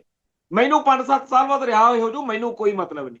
ਅੱਜ ਵੀ ਸਾਡੀ ਕੌਮ ਦਾ ਬਹੁਤਾ ਲੰਡੂ ਲਾਣਾ ਐਵੇਂ ਲੇਰਾ ਮਾਰੀ ਜਾਊ, ਇਹ ਜੀ ਗਲਤ ਕਰਦੇ ਆ। ਉਹ ਭਾਈ ਆਪੇ ਜਿਹੜਾ ਕਰੂਗਾ ਭਰੂਗਾ, ਤੁਹਾਨੂੰ ਤਾਂ ਕਿਸੇ ਨੇ ਕੁਝ ਨਹੀਂ ਕਹਿਣਾ। ਇਹ ਨੌਜਵਾਨ ਜਿਹੜੇ ਕੌਮ ਲਈ ਹੱਥਾਂ 'ਚ ਹਥਿਆਰ ਲੈ ਕੇ ਕੌਮ ਲਈ ਲੜਦੇ ਮਰਦੇ ਆ, ਇਹਨਾਂ ਦਾ ਹੀ ਮਾੜਾ ਮੋਟਾ ਸਟੇਟ ਨੂੰ ਡਰ ਵਾ। ਇੱਥੇ ਕਹਿੰਦੇ ਹੁੰਦੇ ਆ ਵੱਡੇ ਵੱਡੇ ਪੁਲਿਸ ਅਫਸਰ, ਤੇ ਜੇ ਕੌਮ ਦੇ ਵਿੱਚ ਆਹ ਜਜ਼ਬਾ ਨਾ ਹੋਵੇ, ਜਿੱਦਣ ਪੰਥ ਬਾਰੇ ਦਿੱਲੀ ਨੂੰ ਇਹ ਸਮਝ ਲੱਗ ਗਈ, ਜਿੱਦਣ ਆਪਣੇ ਚੋਂ ਇਹ ਮੱਚ ਮਰ ਗਿਆ, ਤੁਸੀਂ ਦੇਖੋ ਆਪਣਾ ਹਾਲ ਕੀ ਕਰਦੇ ਅਗਲੇ। ਆ ਤੁਹਾਡੇ ਸਾਹਮਣੇ ਆ TV ਤੇ ਕਿਸੇ ਡਿਬੇਟ ਵਿੱਚ ਕੋਈ ਮਾਨ ਦਲ ਦਾ ਲੀਡਰ, ਸ਼ਾਇਦ ਮਹਿੰਦਰਪਾਲ ਸਿੰਘ ਦੀ ਗੱਲ ਆ, ਪ੍ਰੋਫੈਸਰ ਸਾਹਿਬ ਦੀ, ਆ ਵੀਡੀਓ ਦੇਖ ਲਿਓ ਤੁਸੀਂ, ਫਿਰਦੀ ਆ ਘੁੰਮਦੀ। ਉਹਨੂੰ ਇੱਕ ਲਾਲਾ ਸ਼ਰੇਆਮ ਕਹਿੰਦਾ, ਦੁੱਕੀ ਦਾ ਲਾਲਾ ਨਹੀਂ, TV ਚੈਨਲ ਤੇ ਉਹਦੇ ਨਾਲ ਬਹਿਸਦਾ, ਤੇ ਉਹਨੂੰ ਉਹ ਕਹਿੰਦਾ ਜੋ ਮਰਜ਼ੀ ਹੋ ਜਾਏ ਜੀ, ਖਾਲਿਸਤਾਨ ਤੋਂ ਹਮ ਬਣਾ ਕਰ ਰਹੇਂਗੇ। ਤੇ ਉਹ ਮੂਹਰੋਂ ਵੰਗਾਰ ਕੇ ਕਹਿੰਦਾ, ਰਮਨ ਮਲਿਕ ਬਾਹਮਣਾ ਕੋਈ ਭਾਜਪਾ ਦਾ ਆਗੂ, TV ਦੀ ਡਿਬੇਟ ਦੌਰਾਨ ਸਿੱਧਾ ਕਹਿੰਦਾ ਮਹਿੰਦਰਪਾਲ ਸਿੰਘ ਨਾਲ ਬਹਿਸ ਕਰਦੇ ਆ ਵੀ ਖਾਲਿਸਤਾਨੀਆਂ ਦੇ ਅਸੀਂ ਮੱਥੇ 'ਚ ਗੋਲੀਆਂ ਮਾਰਾਂਗੇ। ਖਾੜਕੂਆਂ ਦੇ ਵੀ ਮੱਥੇ 'ਚ ਗੋਲੀਆਂ ਵੱਜਦੀਆਂ ਨੇ, ਪੂਰਾ ਪਿੰਡਾ ਨਲਕੇ ਦੇ ਫਿਲਟਰ ਵਰਗਾ ਕਰਕੇ ਰੱਖਿਆ ਪਿਆ ਹੁੰਦਾ, ਪਰ ਉਹਦਾ ਸਵਾਦ ਹੁੰਦਾ ਵੀ ਕੌਮ ਲਈ ਲੜ ਕੇ ਮਰੇ। ਖਾਲਿਸਤਾਨ ਦੇ ਨਾਅਰੇ ਮਾਰਦਿਆਂ ਇੱਥੇ ਮੱਥੇ 'ਚ ਗੋਲੀ ਖਾ ਕੇ ਮਰਨਾ, ਇਹ ਉਹ ਗੱਲ ਨਹੀਂ ਹੈ। ਸੰਤ ਭਿੰਡਰਾਂ ਵਾਲੇ ਦੀਆਂ ਦੋ ਤਸਵੀਰਾਂ ਹੋ ਸਕਦੀਆਂ ਸੀ। ਇੱਕ ਉਹ ਵੀ ਕੌਮ ਲਈ ਲੜਦਾ ਸੀਗਾ, ਅੰਦਰੋਂ ਫੜ ਕੇ ਬਾਲਾਂ ਤੋਂ ਜੁੰਡਿਆਂ ਤੋਂ ਪੁਲਿਸ ਵਾਲੇ ਜਾਂ ਹਿੰਦੂ ਕੱਟੜਪੰਥੀ ਧੂਹੀ ਆਉਂਦੇ ਆ ਦਰਬਾਰ ਸਾਹਿਬ ਚੋਂ, ਇੱਕ ਦਾ ਫੋਟੋ ਉਹ ਹੋਣੀ ਸੀ ਜਿਹੜੀ ਫੋਟੋ ਨੇ ਆਪਾਂ ਨੂੰ ਜਿਉਂਦੇ ਜੀ ਮਾਰ ਦੇਣਾ ਸੀ। ਇੱਕ ਆਹ ਫੋਟੋ ਆ ਡੈਡ ਬੋਡੀ ਵਾਲੀ, ਗੋਲੀਆਂ ਨਾਲ ਬਿੰਨੀ ਲਾਸ਼ ਸੰਤ ਭਿੰਡਰਾਂ ਵਾਲੇ ਦੀ। ਇਹ ਫੋਟੋ ਸਾਨੂੰ ਚੜ੍ਹਦੀ ਕਲਾ ਵਾਲਾ ਅਹਿਸਾਸ ਕਰਾਉਂਦੀ ਆ ਕਿ ਐ ਲੜੀ ਦਾ ਤੇ ਮਰੀ। ਜੂਨ 84 ਦੀਆਂ ਗੱਲਾਂ ਤੋਂ ਬਾਅਦ 1984 ਦੇ ਨਵੰਬਰ ਮਹੀਨੇ ਤੱਕ ਭਾਰਤ ਵਿੱਚ ਬਥੇਰੇ ਲੰਡੂ ਸੀ ਜਿਹੜੇ ਪਿੱਟਦੇ ਫਿਰਦੇ ਸੀ ਕਿ ਐਵੇਂ ਹੀ ਹਥਿਆਰ ਲੈ ਕੇ ਅੰਦਰ ਬਹਿ ਗਏ, ਐਵੇਂ ਹੀ ਅਕਾਲ ਤਖਤ ਢਾਹ ਲਿਆ, ਐਵੇਂ ਹੀ ਐ ਕਰ ਲਿਆ। ਜਦੋਂ ਗਲਾਂ 'ਚ ਟਾਇਰ ਪੈਣ ਲੱਗੇ ਦਿੱਲੀ 'ਚ, ਜਦੋਂ ਘਰਾਂ 'ਚ ਵੜ ਕੇ ਗਵਾਂਢੀ ਲਾਲੇ ਨੇ 6 ਮਹੀਨਿਆਂ ਦੀ ਬੱਚੀ ਤੱਕ ਨਹੀਂ ਬਖਸ਼ੀ, 80 ਸਾਲ ਦੀ ਬੇਬੇ ਤੱਕ ਨਹੀਂ ਬਖਸ਼ੀ, ਫੇਰ ਕਹਿਣ ਇਹਦੇ ਨਾਲ ਤਾਂ ਯਾਰ ਉਹੀ ਚੰਗੇ ਸੀ ਜਿਹੜੇ ਉੱਥੇ ਲੜ ਕੇ ਤਾਂ ਮਰੇ ਆ। ਸੋ ਜਿਹੜੇ ਖਾਲਿਸਤਾਨੀ ਵੀ ਆਹ ਲਈ ਫਿਰਦੇ ਆ, ਹੁਣ ਆ ਗਏ ਨੇ ਸਾਰੇ ਇਕੱਠੇ ਹੋ ਕੇ, ਮਹਿੰਦਰਪਾਲ ਸਿੰਘ, ਹਰਭਜਨ ਸਿੰਘ ਕਸ਼ਮੀਰੀ ਤੇ ਹੋਰ ਸਾਰੇ ਪੁਲਿਸ ਕੋਲੇ, ਡੀਸੀ ਕੋਲੇ ਗਏ ਨੇ ਪਟਿਆਲੇ ਵੀ ਜੀ ਉਹਨੇ ਕਿਹਾ ਵੀ ਗੋਲੀ ਮਾਰਾਂਗੇ ਮੱਥੇ 'ਚ ਤੇ ਉੱਤੇ ਮੁਕੱਦਮਾ ਦਰਜ ਕਰੋ। ਚਲੋ ਠੀਕ ਹੈ, ਇਹਨਾਂ ਦੀ ਕਾਰਵਾਈ ਕਰਨੀ ਚਾਹੀਦੀ ਹੈ। ਪਰ ਮੈਂ ਇਹ ਗੱਲ ਕਹਿਣੀ ਚਾਹੁੰਦਾ ਕਿ ਕੀ ਕੌਮ ਨੂੰ ਇਸ ਗੱਲ ਦੀ ਅਕਲ ਹੈ ਕਿ ਜਿੰਨਾ ਟਾਈਮ ਪੰਥ ਲਈ ਹੱਥਾਂ 'ਚ ਹਥਿਆਰ ਲੈ ਕੇ ਲੜਨ ਮਰਨ ਵਾਲਾ ਮਾਦਾ ਹੈ, ਜਿੰਨਾ ਟਾਈਮ ਇਹ ਨੌਜਵਾਨ ਹੈ, ਉਹਨਾਂ ਟਾਈਮ ਹੀ ਗੱਲਬਾਤ ਆ। ਪਰ ਸਾਨੂੰ ਤਾਂ ਪਤਾ ਹੀ ਨਹੀਂ। ਆ ਭਾਈ ਜਗਤਾਰ ਸਿੰਘ ਤਾਰੇ ਦਾ ਕਦੇ ਪੜ੍ਹੋ ਜਿਹੜਾ ਉਹਨੇ ਠੋਕ ਵਜਾ ਕੇ, ਭਾਈ ਰਾਜੋਆਣੇ ਦੇ ਪੜ੍ਹ ਲਓ, ਕੌਮ ਦੀ ਪਿੱਠ ਨਹੀਂ ਲੱਗਣ ਦਿੰਦੇ ਅਗਲੇ। ਤੇ ਕੀ ਨਹੀਂ ਉਹਨਾਂ ਨੇ ਭੁਗਤਿਆ ਜੀ ਉੱਥੇ, ਤੇ ਸਾਨੂੰ ਚੇਤਾ ਹੀ ਨਹੀਂ। ਮੈਂ ਜਦੋਂ ਭਾਈ ਰਾਜੋਆਣੇ ਦੀ ਫਾਂਸੀ ਵਾਲਾ ਮੁੱਦਾ ਉੱਠਿਆ, ਮੈਂ ਗਿਆ ਘਰ, ਹਾਲਾਂਕਿ ਆਪਣੇ ਉਹਨਾਂ ਨਾਲ ਕਾਫੀ ਮਸਲਿਆਂ ਤੇ ਫਰਕ ਰਹਿੰਦਾ, ਪਰ ਕੌਮ ਦਾ ਤਾਂ, ਪੰਥ ਦਾ ਤਾਂ ਭਾਈ ਰਾਜੋਆਣੇ ਨੇ ਜੋ ਕੀਤਾ ਉਹ ਤਾਂ ਨਹੀਂ ਅਸੀਂ ਭੁੱਲ ਸਕਦੇ। ਮਸਲਾ ਤਾਂ ਅੱਜ 24 ਤਰੀਕ ਆ, ਅੱਜ ਦੇ ਦਿਨ ਉਹ ਠੋਕਿਆ ਸੀ ਗੁਰਵਚਨਾਂ ਨਰਕਧਾਰੀਆ। ਭਾਈ ਰਣਜੀਤ ਸਿੰਘ ਦਾ ਸੋਸ਼ਲ ਮੀਡੀਆ ਤੇ ਅੱਜ ਕਾਫੀ ਚਰਚਾ ਜ਼ਿਕਰ ਚੱਲ ਰਿਹਾ ਸੀ। ਜਿੱਥੇ ਆਪਣੀ ਭਾਈ ਰਣਜੀਤ ਸਿੰਘ ਨਾਲ ਬੇਇਤਫਾਕੀ ਆ ਉਹ ਹੈਗੀ ਆ, ਪਰ ਉਹਦਾ ਆਪਾਂ ਯੋਗਦਾਨ ਥੋੜੀ ਭੁੱਲ ਸਕਦੇ ਆ। ਸਭ ਤੋਂ ਵੱਡੀ ਗੱਲ ਜਿਹੜੀ ਆ, ਜਿਵੇਂ ਸੂਲੀ ਦੀ ਸਾਲ ਆ, ਉਹ ਲਾਈ ਆ ਭਾਈ ਰਣਜੀਤ ਸਿੰਘ ਨੇ, ਜਥੇਦਾਰ ਸਾਹਿਬ। ਸੋ ਐਵੇਂ ਭਾਈ ਰਾਜੋਆਣੇ ਨੇ ਬਿਆੰਤੇ ਬੁੱਚਣ ਵਾਲੇ ਕੰਮ ਦੇ ਵਿੱਚ ਠੀਕ ਆ, ਭਾਈ ਦਿਲਾਵਰ ਸਿੰਘ ਚੜ੍ਹਾਈ ਕਰ ਗਿਆ, ਪਰ ਇਹ ਦੋਨਾਂ ਵੀਰਾਂ ਦਾ ਕੰਮ ਬੜਾ ਕਮਾਲ ਦਾ। ਤੋ ਰਾਜੋਆਣੇ ਦੇ ਪਰਿਵਾਰ ਨੇ ਇਹ ਗੱਲ ਕਹੀ ਸੀ ਵੀ ਤੁਸੀਂ ਅੱਜ ਤੋਂ ਪਹਿਲਾਂ ਕਦੇ ਰਾਜੋਆਣੇ ਦਾ ਨਾਂ ਲਿਆ, ਅੱਜ 2012 ਹੋ ਗਿਆ, 1995 ਦਾ ਉਹ ਅੰਦਰ ਆ। ਸੋ ਆਪਣੇ ਵਿੱਚੋਂ ਇਹ ਜਿਹੜੀ ਗੱਲ ਆ, ਮੇਰੇ ਨਾਲ ਦੇ ਭਾਈ ਜਗਦੇਵ ਸਿੰਘ ਤਲਾਣੀਆਂ, ਭਾਈ ਰਵਿੰਦਰਪਾਲ ਸਿੰਘ ਤੇ ਹੋਰ ਸਿੰਘਾਂ ਦੀ, ਉਹਨਾਂ ਨੂੰ 3 ਟਾਈਮ ਉਮਰ ਕੈਦ ਬੋਲੀ ਗਈ ਹੈ। ਪਰਸੋਂ ਕੱਲ ਭਾਈ ਮੰਝਪੁਰ ਦਾ ਫੋਨ ਆਇਆ ਸੀ ਵੀ ਉਹਨਾਂ ਦੀ ਸਜ਼ਾ ਤੇ ਰੋਕ ਲੱਗ ਗਈ। ਮੈਂ ਕਿਹਾ ਕੌਮ ਨੂੰ ਤਾਂ ਪਤਾ ਹੀ ਨਹੀਂ। ਸੋ ਪੰਥ ਲਈ ਲੜਨ ਮਰਨ ਵਾਲਿਆਂ ਦੀ ਗੱਲ ਕਰਿਆ ਕਰੋ, ਜਿਨ੍ਹਾਂ ਨੇ ਨਾਰੇ ਚਕਾਰੇ ਵਾਲੀ ਰਣਨੀਤੀ ਰਾਜਨੀਤੀ ਕੀਤੀ ਆ, ਕਰਨੀ ਆ, ਵਧੀਆ ਵਾ, ਮੈਂ ਨਹੀਂ ਕਹਿੰਦਾ ਵੀ ਗਲਤ ਆ, ਪਰ ਜਿਹੜੇ ਅਸਲ ਵਿੱਚ ਕੌਮ ਲਈ ਲੜਦੇ ਮਰਦੇ ਆ, ਜਿਹੜੇ ਖਾੜਕੂ ਸੰਘਰਸ਼ ਨੂੰ ਸਮਰਪਿਤ ਨੇ, ਜਿਹੜੇ ਅੱਜ ਵੀ ਪੰਥ ਲਈ ਤੁਸੀਂ ਇਹ ਚੱਲ ਰਹੇ ਨੇ, ਉਹਨਾਂ ਨੂੰ ਭੁੱਲਿਓ ਨਾ। ਅੰਮ੍ਰਿਤਪਾਲ ਦਾ ਸਤਿਕਾਰ ਕਰੋ, ਪਰ ਉਹਨਾਂ ਨੂੰ ਨਾ ਭੁੱਲੋ। ਇਹੀ ਬੇਨਤੀ ਆ। ਇੱਥੇ ਸਮਾਪਤੀ ਕਰਦੇ ਹਾਂ, ਫੇਰ ਮਿਲਾਂਗੇ ਜੀ।